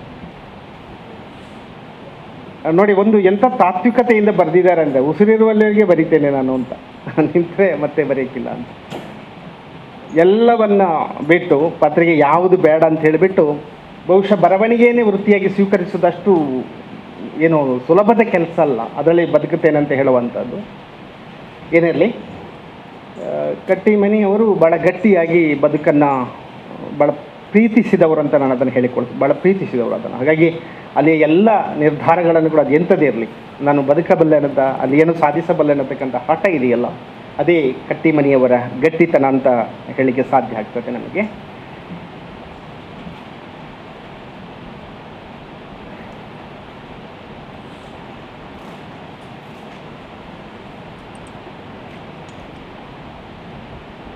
ಪ್ರಾಮಾಣಿಕ ವಾಸ್ತವಿಕತೆಯಿಂದ ಬರೆದವರಿಗೆ ನಮ್ಮ ಎದುರಲ್ಲಿ ಇವತ್ತಿನ ಪ್ರಶ್ನೆ ಇದೆ. ಈ ಬದಲಾವಣೆಗಳನ್ನು ಅಥವಾ ಸಮಾಜದ ಪರಿವರ್ತನೆಗಳನ್ನು ಮಾಡಲಿಕ್ಕೆ ಸಾಧ್ಯನಾ, ಆಗ್ತದಾ ಎನ್ನುವುದು ಒಂದು ಪ್ರಶ್ನೆ. ಮತ್ತು ಅದೊಂದು ನಂಬಿಕೆಯ ಸಾಧ್ಯತೆ. ಅದನ್ನು ನಾವು ಬೇರೆ ಅರ್ಥದಲ್ಲಿ ಏನು ನಾವು ಹೇಳೋಕ್ಕೆ ಸಾಧ್ಯ ಆಗುವುದಿಲ್ಲ. ನಮಗೆ ಒಂದು ನಂಬಿಕೆಯ ಸಾಧ್ಯತೆ ಅದು. ಕಟ್ಟಿಮನಿ ಸೇರಿದಂತೆ ಪ್ರಗತಿಪರ ದೃಷ್ಟಿಯವರು ಇದನ್ನು ನಂಬಿ ಬರೆದದ್ದು. ಅಭಯ್ ಕುಮಾರ್ ಹೇಳಿದಾಗೆ ಅದು ಅನಾಕ್ರು ಇರ್ಬೋದು, ತಾರಾಸು ಅವರು ಇರ್ಬೋದು, ನಿರಂಜನ್ ಇರ್ಬೋದು, ಚದುರಂಗರ್ ಇರ್ಬೋದು, ಇನ್ನೊಂದಷ್ಟು ಪಟ್ಟಿ ಇದೆ, ಕಟ್ಟಿಮನಿಯವರು ಇರ್ಬೋದು. ಇದನ್ನು ನಂಬಿದ್ದಾರೆ ಮತ್ತು ಬರೆದಿದ್ದಾರೆ ಅವರು. ಅನುಭವದಿಂದ ಬರೆದವರು ಇವರು, ಅದರಲ್ಲಿ ಎರಡು ಮಾತೇ ಇಲ್ಲ. ವಾಸ್ತವದ ನೆಲೆಯ ಅನುಭವದ ನೆಲೆಯಲ್ಲಿ ಬರೆದವರು, ಬದುಕಿದ್ದನ್ನು, ಬದುಕುವ ಸಂದರ್ಭದಲ್ಲಿ ಸಮಾಜದಲ್ಲಿ ಕಂಡದ್ದನ್ನು ಅವರು ಬರೆದಿದ್ದಾರೆ. ಆದರೆ ಕಾಣುವವರಿಗೆ ಕೆಲವು ಸಂದರ್ಭದಲ್ಲಿ ಸಮಾಜದಲ್ಲಿ ಇರುವಂಥದ್ದು ಎಲ್ಲವೂ ಕೂಡ ಸುಂದರವಾಗಿ ಕಾಣಬಹುದು. ಆದರೆ ಇವರು ಸುಂದರ ಅನ್ನುವಂಥ ಕಾರಣದಲ್ಲಿ ಕಂಡವರಲ್ಲ. ಯಾವುದು ಅಸುಂದರ ಅಂತ ಅಂದರೆ ಮನುಷ್ಯ ಬದುಕಿಗೆ ಅಸುಂದರವಾದದ್ದು ಯಾವುದಿದೆಯೋ ಅದನ್ನೇ ಆಯ್ಕೆ ಮಾಡಿ ಬರೆಯುವುದಕ್ಕೆ ಅದನ್ನು ಆಯ್ಕೆ ಮಾಡಿದವರು ಅಂತ ನನಗೆ ಅನ್ನಿಸ್ತದೆ. ಕಟ್ಟಿಮನಿಯವರಿಗೆ ಅವರೇ ಒಂದು ಕಡೆ ಹೇಳಿಕೊಳ್ತಾರೆ, ನಾನು ಬರೆದದ್ದು ಕಾದಂಬರಿ. ಅಂದರೆ ಅವರು ವಾಸ್ತವವಾದಿಯಾಗಿ ಕಣ್ಣಿಗೆ ಕಾಣುವ ಸಂಗತಿಗಳನ್ನೇ ಬರೆದಾಗಲೂ ಕೂಡ ಅವರು ಅದನ್ನು ಕಾದಂಬರಿ ಅಂತ ನಾನು ಹೇಳಲಾರೆ. ಅದನ್ನು ನಾನು ಮಹಾಶ್ವೇತೆ ಅಂತ ಒಂದು ಪದ ಬಳಸ್ತಾರೆ, ಅಂದರೆ ಕಾವ್ಯ ಅನ್ನುವಂಥ ಅರ್ಥದಲ್ಲಿ ಅವರು ಹೇಳಿರುವಂಥದ್ದು. ಅದನ್ನು ಅದು ಆರಾಮ ಕುರ್ಚಿಯಲ್ಲಿ ಕೂತು ಮನೋರಂಜನೆಗಾಗಿ ಓದುವವರಿಗೆ ಅದು ಆನಂದವನ್ನು ಕೊಡುತ್ತದೆ ಅಂತ ನಾನು ಹೇಳಲಾರೆ ಅನ್ನೋದು ನನಗೆ ಗೊತ್ತಿದೆ ಅದು. ಹಾಗಾಗಿ ನಾನು ಜನರಿಗಾಗಿ, ಜನರನ್ನು ಉದ್ದೇಶಿಸಿ ಬರೆದದ್ದು ಅಂತ ಹೇಳುವಂಥ, ಅಂದರೆ ಒಂದು ಬಗೆಯ ಎಚ್ಚರವನ್ನು ಮೂಡಿಸುವಂಥ ಉದ್ದೇಶದ ಸಾಹಿತ್ಯ ನನ್ನದು. ನಮಗೆ ಅನಿಸಿಬಿಡ್ತದೆ, ಸಾಹಿತ್ಯಕ್ಕೆ ಅಷ್ಟೇ ಸಾಧ್ಯ ಆಗ್ತದಾ? ಕಾದಂಬರಿಯ ಸಂದರ್ಭದಲ್ಲಿ ಬಹುಶಃ ಅದು ಹಾಗೆ ಅನ್ನಿಸಿದ್ರೆ ನಮಗೆ ಹೀಗೆ ವಿಚಾರ ಪ್ರಚೋದಕವಾಗಿರುವುದೇ ಹೆಚ್ಚು ಅಂತ ಅನ್ನಿಸಿಬಿಟ್ರೆ ಅದರಲ್ಲೇನು ತಪ್ಪು ಅಂತ ನನಗೆ ಅನಿಸುವುದಿಲ್ಲ. 1940ರ ಕಾಲಘಟ್ಟದಲ್ಲಿ ಕನ್ನಡದಲ್ಲಿ ಆವಾಗಲೇ ಅದು ಕಾರಂತರದಿರ್ಬೋದು, ಕುವೆಂಪು ಅವರಿರ್ಬೋದು, ಇನ್ನು ಅನೇಕ ಜನ ನವೋದಯದ ಅಂತ ನಾನು ಹಾಗೇನು ಗುರುತಿಸ್ಕೊಳ್ಬೇಕಾದ್ದೇನಿಲ್ಲ, ಅಲ್ಲಿಯವರೆಗಿನ ಕಾಲಘಟ್ಟದಲ್ಲಿ ಬಂದ ಕಾದಂಬರಿಕಾರರು ಕಾದಂಬರಿಯ ಒಂದು ವಿನ್ಯಾಸವನ್ನು ಭಾಳ ಸ್ಪಷ್ಟವಾದ ಒಂದು ಖಚಿತವಾದಂಥ ನೆಲೆಯಲ್ಲಿ ಕೊಟ್ಟಾಗಿತ್ತು. ಕಾರಂತರು ಕೊಟ್ಟಿದ್ದಾರೆ, ವಾಸ್ತವವಾದಿ ನೆಲೆಯಲ್ಲಿ ಕುವೆಂಪು ಅವರ ಕಾದಂಬರಿಗಳು ಆಗಾಗಲೇ ಬಂದಿದ್ದವು. ಹಾಗಾಗಿ ಒಂದು ಬಗೆಯ ಕಾದಂಬರಿಯ ಚಲನಶೀಲತೆಯನ್ನು ನಾವು ಆ 40ರ ಕಾಲಘಟ್ಟದವರೆಗೆ ಗಮನಿಸುತ್ತಾ ಬಂದಿದ್ದೇವೆ. ವಿದ್ಯಾರ್ಥಿಗಳ ನೀವು ಗಮನಿಸಿದ್ದೀರಿ, ಗಮನಿಸಬೇಕಾದ್ದು ಕೂಡ ಅದು. ಹಾಗಾಗಿ ಹೀಗೆ ಹರ್ಕೊಂಡು ಬಂದಿರೋದ್ರಿಂದ ಒಂದು ಕಾದಂಬರಿ ಪ್ರಕಾರ ಏನಿದೆ, ಒಂದು ಕಥನ ಆದರೆ ಇಲ್ಲಿ ಭಾಳ ಮುಖ್ಯವಾಗಿ ಕಥೆಗಳು ಕೂಡ ಬಂದಿವೆ, ಆ ಎಡೆಯಲ್ಲಿ ಮತ್ತೆ ಕೂಡ ಬಂದಿವೆ. ಅಂದರೆ ಅಲ್ಲಿಯವರೆಗೆ ಬಂದಿರತಕ್ಕಂಥ ಒಂದು ಕಥನ ಪ್ರಕಾರ ಕ್ರಮ ಹೇಗಿತ್ತು, ಅದಕ್ಕೆ ಇನ್ನೊಂದು ಡೈವರ್ಷನನ್ನು ಕೊಡಬೇಕಿತ್ತು. ಅದನ್ನು ಪ್ರಗತಿಶೀಲರು ಕೊಟ್ಟಿದ್ದಾರೆ. ಅದು ವಸ್ತುವನ್ನು ಅಳವಡಿಸಿಕೊಳ್ಳುವಲ್ಲಿ, ಸ್ವರೂಪದ ದೃಷ್ಟಿಯಿಂದ ನಾನು ಹೇಳ್ತಾ ಇಲ್ಲ, ವಸ್ತುವನ್ನು ಕಥನ ಪ್ರಕಾರದಲ್ಲಿ ಕೊಡುವಲ್ಲಿ ಅದಕ್ಕೆ ಒಂದು ಇನ್ನೊಂದು ಡೈವರ್ಷನ್ನ ಕೊಟ್ಟದ್ದನ್ನು ನಾವು ಪ್ರಗತಿಶೀಲದಲ್ಲಿ ನಾವು ಕಾಣುತ್ತೇವೆ ಅನ್ನುವಂಥದ್ದು. ಇನ್ನೊಂದು ಮಗ್ಗುಲಿಗೆ ಕಾದಂಬರಿ ಪ್ರಕಾರ ಹೊರಡಿತು. ಕಟ್ಟಿಮನಿಯವರು ವಾಸ್ತವ ಪ್ರಜ್ಞೆಯಲ್ಲಿ ಬರೆದವರಂತ ಮಾಡ್ತಾ ಇದ್ದೇನೆ. ಪತ್ರಿಕಾ ವೃತ್ತಿಯಲ್ಲಿದ್ದ ಕಟ್ಟಿಮನಿಯವರು ಅದಕ್ಕೆ ಪೂರ್ಣ ಗೈರಾಗಿ ಬರವಣಿಗೆಯನ್ನೇ ಅವಲಂಬಿಸಿದರು. 1942ರಲ್ಲಿ ನಡೆದ ಚಲೇಜಾವೋ ಚಳವಳಿಯಲ್ಲಿ ಗಾಂಧಿಗೆ ಸಾಥ್ ನೀಡಿದವರು. ಸಾಮಾಜಿಕವಾದ ಒಡನಾಟ, ಬಹುಜನರ ಸಾಮಾಜಿಕವಾಗಿದ್ದಂಥ ಬವಣೆಯ ಹಿಂದಿನ ಕಾರಣಗಳು ಇವೆಲ್ಲವೂ ಅವರಲ್ಲಿ ಪ್ರಜ್ಞೆಯಾಗಿ ಅವರ ಬರಹಗಳಲ್ಲಿ ಮೂಡಿಬರುವುದಕ್ಕೆ ಸಾಧ್ಯ ಆಯಿತು ಅನ್ನೋದು. ಒಂದು ಮಾತು ನಾನಿಲ್ಲಿ ಹೇಳಲೇಬೇಕು. ಪ್ರಗತಿಪರ ಚಿಂತನೆಗಳಿಗೆ ಸೋಲೆ ಆಗಿರಬಹುದು ವರ್ತಮಾನದಲ್ಲಿ ಕೂಡ. ಪ್ರಗತಿಪರರು ಅಂತ ಹೇಳಿದಾಗ ಇವತ್ತು ತಮಾಷೆಯ ಜನಗಳಾಗಿದ್ದೇವೆ ನಾವು. ಪ್ರಗತಿಪರ ಅಂತ ಯಾರು ಪದ ಬಳಸ್ತೀವಿ ಅವರೆಲ್ಲ ಇವತ್ತು ತಮಾಷೆಯ ಪರಿಸ್ಥಿತಿಯಲ್ಲಿದ್ದೇವೆ ಅನ್ನೋದು. ಹಾಗಾಗಿ ನನಗೆ ವೈಯಕ್ತಿಕವಾಗಿ ಅನಿಸಿದ್ದು ಪ್ರಗತಿಪರ ಅನ್ನುವುದಕ್ಕೆ ಸೋಲೆ ಆಗಿರಬಹುದು. ಆದರೆ ಜಡತ್ವದ ಸಮಾಜವನ್ನು ಅಥವಾ ಒಪ್ಪಿದ್ದೇ ಸರಿಯಾಗಿದೆ, ನಾವು ಒಪ್ಪಿದ್ದೇ ಸರಿಯಾಗಿದ್ದ ಭಾವಿಸಿಕೊಂಡಿರತಕ್ಕಂಥ ಸಮಾಜವನ್ನು ಈ ಪ್ರಗತಿಪರರ ಚಿಂತನೆಗಳು ಮಾತ್ರ ಎಚ್ಚರಿಸಿ ಬಿಟ್ಟದ್ದು ಮಾತ್ರ ಇವತ್ತಿಗೂ ಸತ್ಯ. ಅದು ಮುಂದೆಯೂ ಸತ್ಯ, ಹಿಂದೆಯೂ ಸತ್ಯ ಅದು. ಹಾಗಾಗಿ ಈ ಪ್ರಗತಿಪರರ ಬರಹಗಳಲ್ಲಿ ಈ ಬಗೆಯ ಚಿಂತನೆ ಇರುವವರಲ್ಲಿ ಒಂದು ರೀತಿಯ ರೋಚಿ ಇರ್ತದೆ, ಕ್ರೋಧ ಇರ್ತದೆ. ಅದು ಸಹಜವಾದ್ದೇ. ಪ್ರಗತಿಪರರ ಸಾಹಿತ್ಯದಲ್ಲಿ ನೀವು ಗುರುತಿಸಿಕೊಳ್ಳೋದು ಕಟ್ಟಿಮನಿ ಅದಕ್ಕೆ ಹೊರತಾದವರಲ್ಲ. ಇದನ್ನು ಕೂಡ ಅವರ ಬರಹಗಳಲ್ಲಿ ನಾವು ಗುರುತಿಸ್ಕೊಳ್ಳಿಕ್ಕೆ ಸಾಧ್ಯ ಆಗ್ತದೆ. ರುಚಿ ಇದೆ, ಒಂದು ಬಗೆ ರುಚಿ ಇದೆ.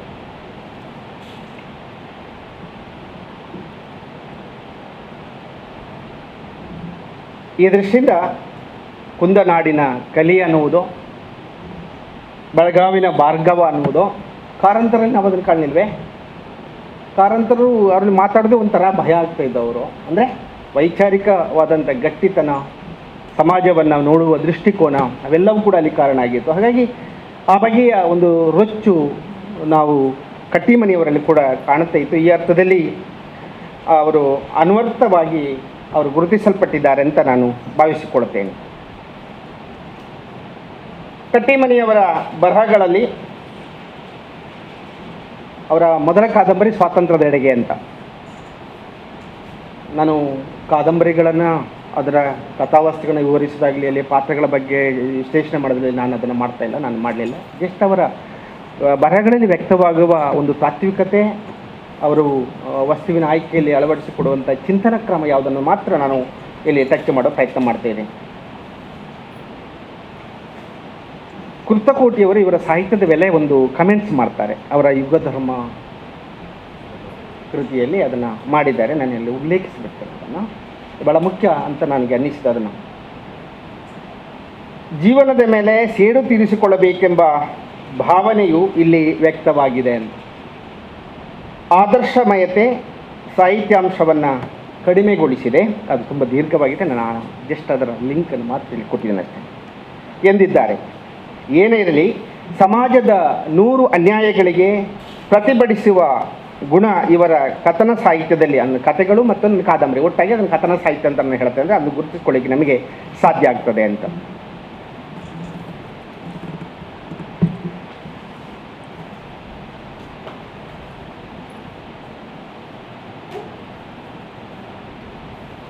ಕಟ್ಟಿಮನಿಯವರ ಬಗ್ಗೆ ಇಲ್ಲೇ ಅದನ್ನು ಉಲ್ಲೇಖಿಸ್ಬಿಡ್ತೀನಿ ನಾನು.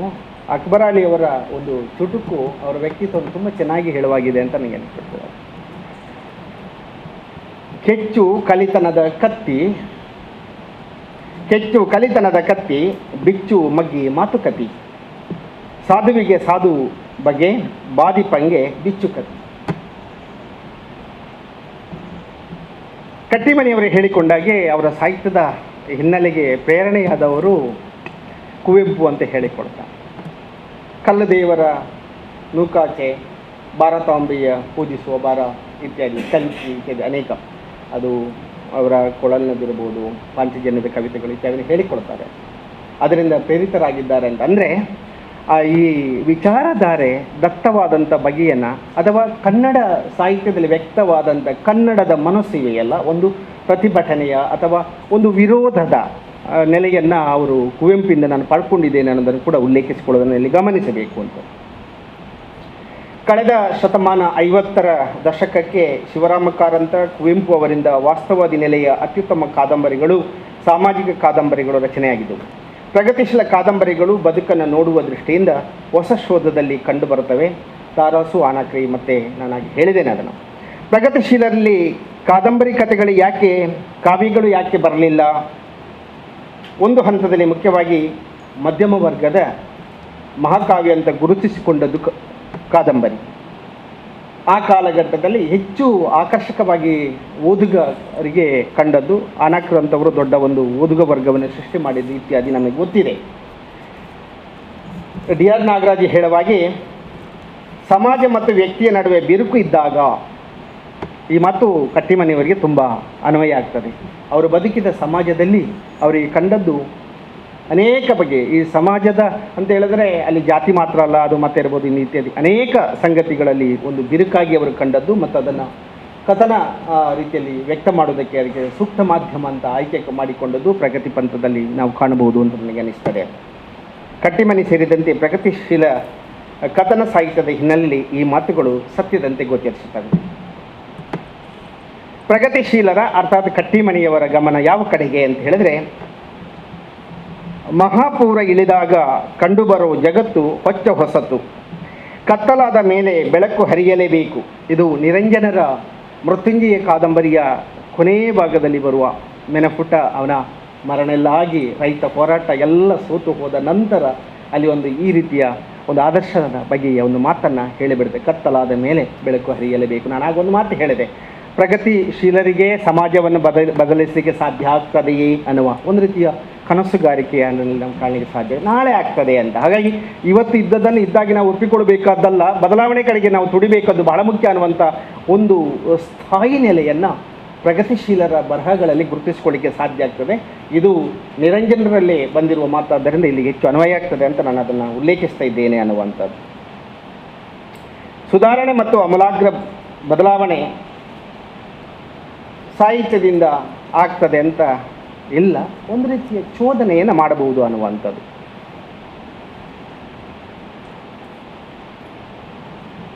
ಸ್ವಾತಂತ್ರ್ಯ ಹೋರಾಟದಲ್ಲಿದ್ದವರಿಗೆ ಖಚಿತವಾದ ಕನಸುಗಳಿದ್ದವು. ಅಂದರೆ ಕಟ್ಟಿಮನಿಯವರು ಬರೆದ ಕಾಲಘಟ್ಟದ ಹಿನ್ನೆಲೆಯಲ್ಲಿ ನಾವು ಗಮನಿಸಿದರೆ ಸತ್ಯ, ಅಹಿಂಸೆ, ಆಸ್ಥೇಯ ಪರಿಗ್ರಹ ಈ ಬಗೆಯ ಗಾಂಧಿ ಅಸ್ತ್ರಗಳಿವೆ. ಈ ಮುಖಾಂತರ ಗಾಂಧಿ ಕಂಡ ಸ್ವಾತಂತ್ರ್ಯದ ಕನಸದು. ಭಾರತಕ್ಕೆ ಬರೀ ರಾಜಕೀಯ ಸ್ವಾತಂತ್ರ್ಯವನ್ನಲ್ಲ ಅವರು ಕಂಡದ್ದು, ದೇಶದ ಕಟ್ಟಕಡೆಯ ದರಿದ್ರ ನಾರಾಯಣನ ಕಷ್ಟಗಳಿಗೆ ಮುಕ್ತಿ ಕೊಡುವ ಸ್ವರಾಜ್ಯದ ಗ್ರಾಮ್ಯ ಬದುಕಿನ ಉದ್ಧಾರದ ಕಡೆಗೆ ಕಂಡುಕೊಂಡದವರು. ಸರಿ, ಎಲ್ಲವಾಯಿತು, ಸ್ವಾತಂತ್ರ್ಯ ಬಂತು, ಎಲ್ಲವಾಯಿತು. ಆದರೆ ಸ್ವಾತಂತ್ರ್ಯ ಬಂದ ನಂತರ ಏನಾಗಿತ್ತು ನಮ್ಮಲ್ಲಿ ಅನ್ನುವಂಥದ್ದು, ಅದು ಸುಧಾರಣೆ ಆಯಿತಾ, ಬದಲಾವಣೆ ಆಯಿತಾ, ಯಾರಿಗೆ ಸ್ವಾತಂತ್ರ್ಯ ಬಂತು ಇತ್ಯಾದಿಗಳನ್ನು ಇಟ್ಟುಕೊಂಡ್ರೆ ಕಟ್ಟಿಮನಿಯವರಿಗೆ ಕಾಡಿದ್ದು ಅದು ನಮ್ಮ ಸಮಾಜದ ದಾರಿದ್ರ್ಯ, ಅಜ್ಞಾನ, ಅಸಮಾನತೆ ಇತ್ಯಾದಿಗಳು ಮತ್ತೆ ಜೀವಂತವಾಗಿ ಅವರಿಗೆ ಕಂಡದ್ದರಿಂದ ಅವರು ಸಾರ್ವಕಾಲಿಕವಾದ ವಸ್ತುವುಳ್ಳ ಸಾಹಿತ್ಯ ಶ್ರೇಷ್ಠವೇ.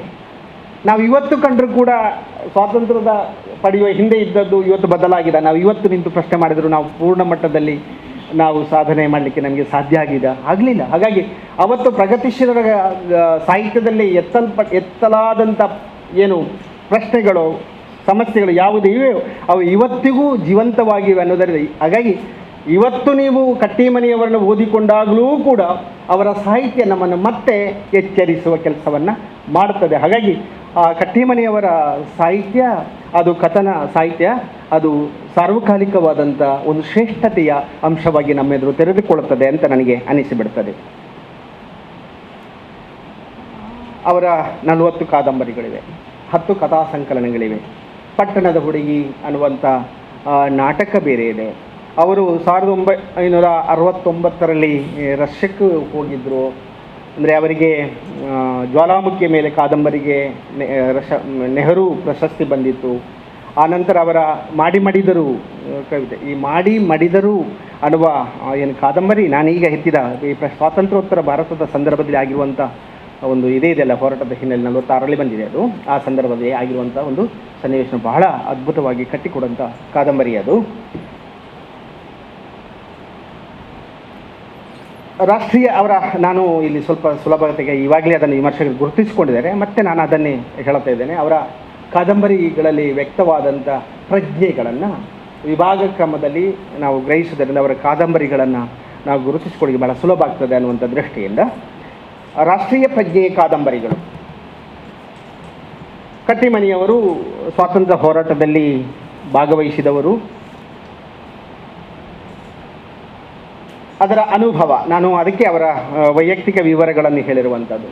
ಅವರ ಬದುಕಿನಲ್ಲಿ ಅವರು ಸ್ವ ಅನುಭವ ಏನು ಪಡೆದಿದ್ದರು ಅದನ್ನು ಅವರ ಕಾದಂಬರಿಗಳಲ್ಲಿ ಕೊಟ್ಟಿದ್ದಾರೆ. ಹಾಗಂತೇಳಿ ಅದು ವರದಿಗೆ ಅಂತಲ್ಲ, ಅವರ ಜೀವನಾನುಭವ ಅಂತ ಹೇಳಿದ್ರೆ ಅದು ವರದಿ ರೂಪದಲ್ಲಿ ಕೊಟ್ಟಿದ್ದಾರೆ. ನಾನು ಹೇಳೋದಲ್ಲ, ಕಾದಂಬರಿಯ ಚೌಕಟ್ಟಿನ ಒಳಗಡೆ ಅದನ್ನು ಬಹಳ ಅರ್ಥಪೂರ್ಣವಾಗಿ ಕೊಟ್ಟಿದ್ದಾರೆ ಅಂತ.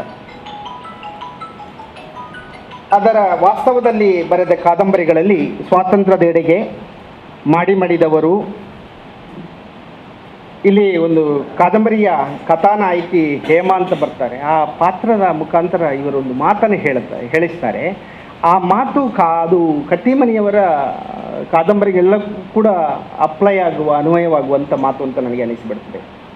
ಇಂಥ ಕತೆ ಬರೆಯಲು ಅನುಭವ ಬೇಕು, ಬೇರೆಯವರು ಇಂಥ ಯುದ್ಧದಲ್ಲಿ ಭಾಗವಹಿಸಬೇಕು ಎಂದು ಹೇಳುವಲ್ಲಿ ಕಟ್ಟಿಮನಿಯವರ ವಾಸ್ತವವಾದಿ ನಿಲುವು ಪ್ರಕಟವಾಗುವುದನ್ನು ನಾವು ಕಾಣುತ್ತೇವೆ.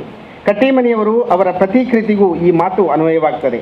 ಅವರ ಕಾದಂಬರಿಗಳಲ್ಲಿ ಪ್ರತಿರೂಪಣವಾಗುವ ಕ್ರಿಮಿನಲ್ ಜನ, ಸೂಳೆಗೇರಿಯ ಮೂಕಬಲಿಯಾಗುವವರು, ಖಾನಾವಳಿಯ ಸ್ತ್ರೀ ಇರಬಹುದು, ಪೊಲೀಸರ ಭ್ರಷ್ಟಾಚಾರ ಇರಬಹುದು, ಮಠಾಧಿಪತಿಗಳ ದಂಬಾಚಾರ, ಸಮಾಜದ ಅಂತರಂಗ ಬಹಿರಂಗದ ತುಮುಲಗಳ ಅಭಿವ್ಯಕ್ತಿ ಅದು ಯಾವುದೇ ಇರಲಿ, ಇಲ್ಲಿ ನೋವು, ನರಳಾಟ ಎಲ್ಲವೂ ಅನುಭವವೇದ್ಯ ವಾಸ್ತವವಾದಿ ನೆಲೆಯಲ್ಲಿ ಅವು ಕಾಣಿಸಿಬಿಡ್ತವೆ ಅಂತ. ಐತಿಹಾಸಿಕ ಪ್ರಜ್ಞೆಯ ಕಾದಂಬರಿಗಳನ್ನು ಕೂಡ ಅವರು ಬರೆದಿದ್ದಾರೆ. ಇದು ಪ್ರಗತಿಶೀಲರಲ್ಲಿ, ಕಟ್ಟಿಮನಿಯವರಲ್ಲಿ ಮಾತ್ರ ಅಂತಲ್ಲ, ಅದು ತಾರಾಸು ಅವರಲ್ಲಿ ನಾವು ಅದನ್ನು ಕಾಣ್ತೀವಿ. ನಿರಂಜನರು, ಅದು ಕಲ್ಯಾಣ ಸ್ವಾಮಿ ಇರ್ಬೋದು, ಅಪರಂಪಾರ ಇರ್ಬೋದು, ಮೃತ್ಯುಂಜಯದಲ್ಲಿ ಕಾದಂಬರಿ ಇರ್ಬೋದು, ಕೆಯೂರು ರೈತ ಹೋರಾಟದ ಬಗ್ಗೆ ಇರ್ಬೋದು, ಇವೆಲ್ಲ ಇಂಥ ಕಾದಂಬರಿ ಆ ಕಾಲದಲ್ಲಿ ಬಹಳ ಗಮನ ಸೆಳೆಯುವ ರೀತಿಯಲ್ಲಿ ಬಂದಿವೆ. ಐತಿಹಾಸಿಕ ಕಾದಂಬರಿಗಳನ್ನು ಬರೆದು ಸಾಮಾನ್ಯ ವಿಚಾರ ಅಲ್ಲ, ಅದು ಇತಿಹಾಸಕ್ಕೂ ಮತ್ತು ಸಾಹಿತ್ಯಕ್ಕೂ ಎರಡರ ಮಧ್ಯೆ ನಿಂತು ಅದು ಇರಬೇಕಾಗ್ತದೆ. ಬಹಳ ಕಷ್ಟದ ಕೆಲಸ, ಅದನ್ನು ಬಹಳ ಅರ್ಥಪೂರ್ಣವಾಗಿ ಇದ್ದಾರೆ ಅನ್ನುವಂಥದ್ದು. ಅದು ಸಮರಭೂಮಿ, ಅವರ ಐತಿಹಾಸಿಕ ಕಾದಂಬರಿಗಳಲ್ಲಿ ಸಮರಭೂಮಿ, ಪೌರುಷ ಪರೀಕ್ಷೆ, ಸಂಗೊಳ್ಳಿ ರಾಯನಾಯಕ ಇತಿಹಾಸದ ವಸ್ತುವನ್ನು ಆಯ್ದು ಬರೆದಂಥ ಕಾದಂಬರಿಗಳು. ಸಮರಭೂಮಿಯ ಅದು ನರಗುಂದಕ್ಕೆ ಸಂಬಂಧಪಟ್ಟ ಭಾಸ್ಕರಾಯನ ಸ್ವಯಂ ತಂದುಕೊಳ್ಳುವ ದುರಂತ ಮುಖವನ್ನು ಹೇಳಿಕೊಳ್ಳುತ್ತದೆ. ಅದು ಪೌರುಷ ಪರೀಕ್ಷೆ ಮಲ್ಲಸರ್ಜನೆಗೆ ಸಂಬಂಧಪಟ್ಟಾಗಿ ಧೈರ್ಯವಂತಿಕೆಯಿಂದ ಅದನ್ನು ಅವನು ಯಶಸ್ಸಾಗುವುದರಲ್ಲಿ ಎಚ್ಚರಿಕೆಯಿಂದ ನಿರ್ವಹಿಸ್ತಾರೆ ಅವರು. ಸಂಗೊಳ್ಳಿ ರಾಯಣ್ಣನ ಬಗ್ಗೆ ನಮಗೆ ಗೊತ್ತಿರುವಂಥದ್ದು ಅನ್ನೋದು. ರಾಜಕೀಯ ಪ್ರಜ್ಞೆಯಿಂದ ಬರೆದ ಕಾದಂಬರಿಗಳು ಬಹಳ ಮುಖ್ಯವಾಗಿವೆ ಅವರದ್ದು. ಅದು ಅಲ್ಲಿ ಭಾಳ ಮುಖ್ಯವಾಗಿ ಅವರ ಎತ್ತುವ ಪ್ರಶ್ನೆಗಳಂತ ಹೇಳಿದರೆ ಖಾದಿ, ಖಾಕಿ, ಖಾದಿ, ಈ ಮೂರನ್ನು ಅವರ ಬರಹದಲ್ಲಿ ನಾವು ಇವತ್ತು ಎಡಬಲ ಅಂತ ಹೇಳ್ತಾ ಇದ್ದೇವೆ, ಎಲ್ಲವನ್ನು ಕೂಡ ಎಡಬಲದಲ್ಲಿ ಸೇರಿಸ್ತೀವಿ. ಆಗ ಆಗಿರಲಿಲ್ಲ. ಅವರ ಕಾದಂಬರಿಗಳಲ್ಲಿ ಕಾಂಗ್ರೆಸ್, ಯಾಕೆಂದರೆ ಇವರು 1969ರಿಂದ 74ರವರೆಗೆ ಕಾಂಗ್ರೆಸ್ಸಿಂದ MLC ಆದವರು, MLC ಕೂಡ ಆಗಿದ್ದರು. ಇದು ಆಗ ನಾನು ಹೇಳಿಲ್ಲ, ಈಗ ಹೇಳ್ತಿದ್ದೀನಿ, ಅವರು MLC ಕೂಡ ಆಗಿದ್ದರು ಅಂತ. ಹಾಗಾಗಿ ಬೆಂಗಳೂರಿಗೆ ಟಿಕೆಟ್ ಅನ್ನತಕ್ಕದ್ದೊಂದು ಕಾದಂಬರಿ ಬರೀತಾರೆ, ಅದು ಅದೇ ಹಿನ್ನೆಲೆಯಲ್ಲಿ ಬರೆದಿರುತ್ತೆ ಕಾದಂಬರಿ. ಖಾದಿ, ಖಾಕಿ, ಖಾದಿ ಸೋಗಿನಲ್ಲಿ ನಡೆಯುವ ಅತ್ಯಾಚಾರ, ಅನಾಚಾರ ಬಯಲಿಗೆ ತಂದಂಥ ಕೆಲಸವನ್ನು ಇವರ ಕಾದಂಬರಿಗಳು ಮಾಡಿವೆ. ಸ್ವಾತಂತ್ರ್ಯದ ನಂತರ ಬರೆಯಲಾದ ಚಕ್ರವ್ಯೂಹ, ಬೆಂಗಳೂರಿಗೊಂದು ಟಿಕೇಟು, ಈ ಕಾದಂಬರಿಗಳು ಈ ದೃಷ್ಟಿಯಿಂದ ಮುಖ್ಯವಾದವುಗಳು. MLC ಆದ ಅನುಭವ ಬೇರೆ ಇದೆ. ಟಿಕೇಟಿಗಾಗಿ ನಡೆಯುವ ಕುಟಿಲತೆಯನ್ನು ಬೆಂಗಳೂರಿಗೊಂದು ಟಿಕೇಟು ಅದು ನಿರೂಪಿಸುತ್ತದೆ. ಸಾಕ್ಷಾತ್ಕಾರ, ಪ್ರಿಯ ಬಾಂಧವಿ, ಜ್ವಾಲಾಮುಖಿಯ ಮೇಲೆ ಕಾದಂಬರಿಗಳು ರಾಜಕೀಯದ ಜೊತೆಗೆ ಸಾಮಾಜಿಕ ಪ್ರಜ್ಞೆಯನ್ನು ಒಳಗೊಂಡ ಕಾದಂಬರಿಗಳು. ಸಾಮಾಜಿಕತೆಯನ್ನು ಮೇಳೈಸಿಕೊಂಡಿರುವ ಜ್ವಾಲಾಮುಖಿಯ ಮೇಲೆ ಕಾದಂಬರಿ ನಾಯಕ ಚಂದ್ರಣ್ಣ, ಸ್ನೇಹಿತರಾದಂಥ ರಾಜಣ್ಣ ಗುಬ್ಬಣ್ಣ ನಡೆಸುವ ಕ್ರಾಂತಿ ಪತ್ರಿಕೆ, ಸ್ವಾತಂತ್ರ್ಯೋತ್ತರ ಭಾರತದ ಚಿತ್ರವನ್ನು ಬಯಲಿಗೆಳೆಯುವ ಪ್ರಯತ್ನದಲ್ಲಿ ಅದು ಸೋಲುತ್ತದೆ. ಇದು ಸ್ವತಂತ್ರ ಭಾರತದ ಅಧಪತನದ ಕಥನವಾಗಿ ನಮ್ಮ ಮುಂದೆ ತೆರೆದುಕೊಳ್ಳುತ್ತದೆ. ಅಲ್ಲಿ ಬೂರ್ಜುವ, ಬಂಡವಾಳಶಾಹಿ ಎಲ್ಲವನ್ನು ಕೂಡ ಚರ್ಚೆ ಮಾಡತಕ್ಕ ನೆಲೆಯನ್ನು ಕಾದಂಬರಿಯಲ್ಲಿ ನಾವು ಕಾಣ್ತೀವಿ ಅಂತ. ಸಮಕಾಲೀನ ಪರಿಸ್ಥಿತಿಯನ್ನು ನಿರ್ದಾಕ್ಷಿಣ್ಯವಾಗಿ ಚಿತ್ರಿಸುವ ಸತ್ಯಶೋಧನೆ ಮಾಡುವ ಕಾದಂಬರಿಯಾಗಿ ಕಟ್ಟಿಮನಿಯವರ ವ್ಯಕ್ತಿತ್ವದ ದರ್ಶನವನ್ನು ಕೂಡ ಅದು ಮಾಡಿಸ್ತದೆ ಅಂತ. ಸಾಮಾಜಿಕ ಪ್ರಜ್ಞೆಯ ಕಾದಂಬರಿಗಳಲ್ಲಿ ಜರತಾರಿ ಜಗದ್ಗುರು, ಮೋಹದ ಬಲೆಯಲ್ಲಿ, ಆಶ್ರಮವಾಸಿ, ಸನ್ಯಾಸಿಯ ಬದುಕು, ನೀ ನನ್ನ ಮುಟ್ಟಬೇಡ, ಜನಿವಾರ, ಶಿವದಾರ ನೀವಾಗ ಉಲ್ಲೇಖಿಸಿದ್ದು ಕಾದಂಬರಿಗಳ ಶೀರ್ಷಿಕೆಗಳೇ ಇವುಗಳ ಒಳಗೆ ಏನು ಇದೆ ಅನ್ನುವುದನ್ನು ಧ್ವನಿಸಿ ಬಿಡತಕ್ಕಂಥದ್ದನ್ನು ನಾವು ಕಾಣ್ತೀವಿ. ಯಾರನ್ನೂ ಭೇಟಿಯಿಲ್ಲ. ಇವತ್ತು ನಾವು ಯಾರ ಬಗ್ಗೆ ಮಾತಾಡುವ ಧೈರ್ಯ ಮಾಡಲಿಕ್ಕೆ ಸಾಧ್ಯ ಆಗೋಲ್ಲ, ಆದರೆ ಆ ಸಂದರ್ಭದಲ್ಲಿ ಅವರು ತುಂಬ ಚೆನ್ನಾಗಿ ಧೈರ್ಯ ಮಾಡಿ ಅದನ್ನು ಪ್ರಶ್ನೆ ಮಾಡಿದ್ದಾರೆ ಅನ್ನುವಂಥದ್ದು. ಸ್ತ್ರೀ ಶೋಷಣೆಯ ವಿಭಿನ್ನ ಮುಖಗಳಲ್ಲ, ನಾನು ಅದನ್ನು ಬೇರೆ ಸೇರಿಸಿದೆ ಕಾದಂಬರಿಗಳಲ್ಲಿ. ಸಾಮಾಜಿಕ ಪ್ರಜ್ಞೆಯ ಕಾದಂಬರಿಗಳು ಅಂದರೆ ಸ್ತ್ರೀ ಶೋಷಣೆಗೆ ಸಂಬಂಧ ಅಥವಾ ಒಂದು ಸಾಮಾಜಿಕ ಪ್ರಜ್ಞೆಯಲ್ಲಿ ಬರೆಯಲ್ಪಟ್ಟಂಥ ಕಾದಂಬರಿಗಳವು ಬೀದಿಯಲ್ಲಿ ಬಿದ್ದವಳು, ಮಣ್ಣು ಮತ್ತು ಹೆಣ್ಣು, ಖಾನಾವಳಿಯ ಲೀಲ, ಗೆಳೆಯನ ಮಡದಿ, ಹೆಂಡತಿ, ಗ್ರಾಮ ಸೇವಿಕ, ಜೊತೆಗಾತಿ ಇತ್ಯಾದಿ ಕಾದಂಬರಿಗಳು ಸಮಾಜದ ವೈಪರೀತ್ಯಗಳನ್ನು ಜಾತಿ ಮತದ ಹಿನ್ನೆಲೆಯಲ್ಲಿ ಕಂದಾಚಾರ, ನಂಬಿಕೆ, ಸಂಪ್ರದಾಯಗಳ ವಿಚಾರದಲ್ಲಿ ನಡೆಯುವ ಹೆಣ್ಣಿನ ಶೋಷಣೆಯನ್ನು ಪ್ರಶ್ನಿಸುತ್ತಾರೆ.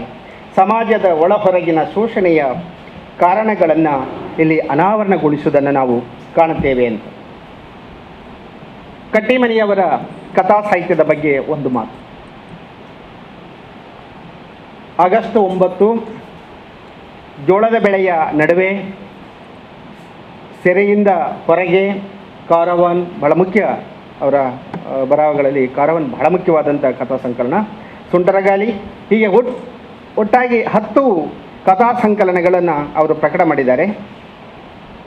ಇವರ ಕಥಾ ಹಂದರ, ಈ ಎಲ್ಲ ಕಥೆಗಳ ಹಂದರವನ್ನು ಹಳ್ಳಿ ಜನರ ಗ್ರಾಮ್ಯ ಬದುಕು, ಉತ್ತರ ಕರ್ನಾಟಕದ ಬರಪೀಡಿತ ಜನರ ವಲಸೆ ಪ್ರಕ್ರಿಯೆಗಳನ್ನು ಒಳಗೊಂಡ ಕಾರವಾನ್, ಗಿರಿಜಾಖಂಡ ಸಿನಿಮಾದಂಥ ಕಥೆಗಳು, ಆ ಭಾಗದ ಜನರ 100 ಅನ್ಯಾಯದ ಮುಖಗಳನ್ನು ಇಲ್ಲಿ ಕೂಡ ಬಯಲಿಗೆಳೆಯುವ ಪ್ರಯತ್ನವನ್ನು ಅವರು ಮಾಡ್ತಾರೆ. ಜೊತೆಗೆ ರಾಜಕೀಯ, ಆಹಾರದಂಥ ಸಮಸ್ಯೆಗಳ, ಬಡತನ ಭವನೆಯ ಹಿಂದಿನ ಕಾರಣಗಳನ್ನು ದಟ್ಟವಾಗಿ ಈ ಕಥೆಗಳಲ್ಲಿ ಒಡಮೂಡಿಸ್ತಾರೆ.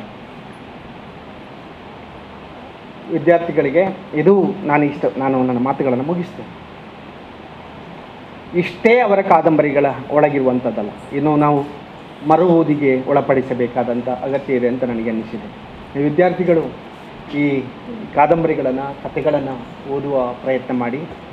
ನೀವು ಇವಾಗ ಏನು ಓದಿದ್ದೀರೋ ತಿಳ್ಕೊಂಡಿದ್ದೀರೋ ಅದಕ್ಕೆ ಇನ್ನೊಂದು ಮಗ್ಗುಲಿನ ವಿಚಾರಧಾರೆಯನ್ನು ನಮಗೆ ಗುರುತಿಸ್ಕೊಳ್ಳಿಕ್ಕೆ ಇವರ ಬರಹಗಳಿಂದ ಸಾಧ್ಯ. ಕಟ್ಟಿಮನಿ ಅಂತಲ್ಲ, ನೀವು ನಾವು ಉಲ್ಲೇಖ ಮಾಡುವ ಪ್ರಗತಿಪಥದ ಬರಹಗಾರನ ಬೇರೆ ಅವರನ್ನು ಓದುವುದರಿಂದ ಇನ್ನೂ ಹೆಚ್ಚಿನ ಸಂಗತಿಗಳನ್ನು ತಿಳ್ಕೊಳ್ಳಿಕ್ಕೆ ನಮಗೆ ಸಾಧ್ಯ ಆಗ್ತದೆ ಅನ್ನೋದನ್ನು ನನಗೆ ಹೇಳಿಕೆ ನಾನು ಇಷ್ಟಪಡ್ತೇನೆ. ಕೊನೆಯ ಮಾತು, ಬಸವರಾಜ್ ಕಟ್ಟಿಮನಿಯವರು ಅತ್ಯಂತ ವಾಸ್ತವವಾದಿ.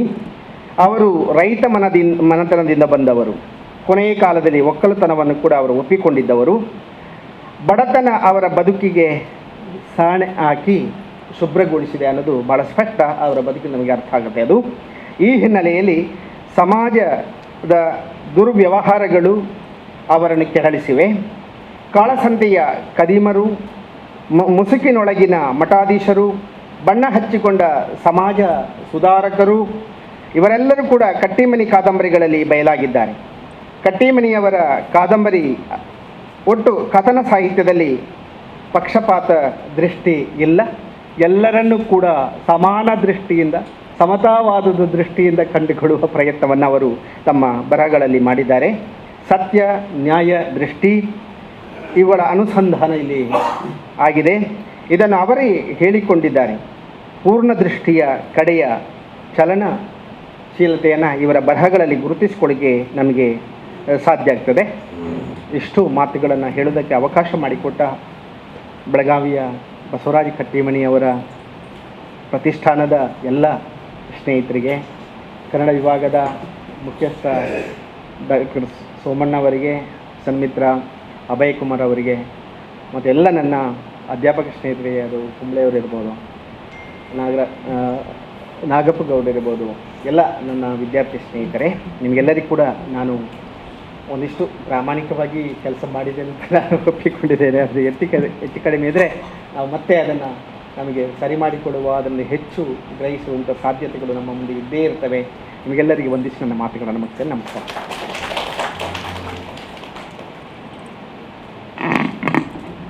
ಧನ್ಯವಾದಗಳು ಸರ್.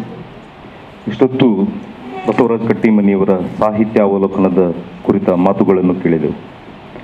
ಬಸವರಾಜ ಕಟ್ಟಿಮನಿ ಕಾದಂಬರಿ ಪ್ರಶಸ್ತಿಯನ್ನು ಪಡೆದಿರುವ ಡಾಕ್ಟರ್ ಸಾರಾ ಅಬೂಬಕ್ಕರ್ ಅವರ ವ್ಯಕ್ತಿ ಮತ್ತು ಅಭಿವ್ಯಕ್ತಿ ಈ ವಿಷಯದ ಕುರಿತು ಉಪನ್ಯಾಸ ನೀಡಲಿದ್ದಾರೆ ಡಾಕ್ಟರ್ ಜ್ಯೋತಿ ಚೇಳಿಯಾರ್ ಅವರು. ಕನ್ನಡ ಮತ್ತು ತುಳು ಎರಡೂ ಭಾಷೆಗಳಲ್ಲಿ ಬರೆಯುವ ಕವಯಿತ್ರಿ ಮತ್ತು ವಿಮರ್ಶಕಿ ಡಾಕ್ಟರ್ ಜ್ಯೋತಿ ಚೇಳಿಯಾರ್. ಕನ್ನಡ ಅಧ್ಯಾಪಕರಾಗಿರುವ ಡಾಕ್ಟರ್ ಜ್ಯೋತಿ ಚೇಳಿಯಾರ್ ಕರಾವಳಿ ಲೇಖಕಿಯರ ಮತ್ತು ವಾಚಕಿಯರ ಸಂಘದ ಪ್ರಸ್ತುತ ಅಧ್ಯಕ್ಷರು.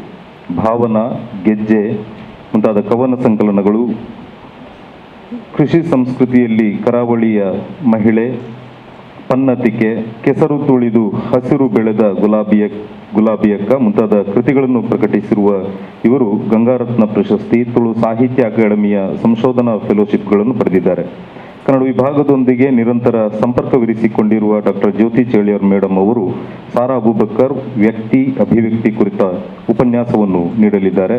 ವೇದಿಕೆ ಈಗ ಜ್ಯೋತಿ ಚೇಳಿಯಾರ್ ಮೇಡಮ್ ಅವರ ಮಾತುಗಳಿಗೆ.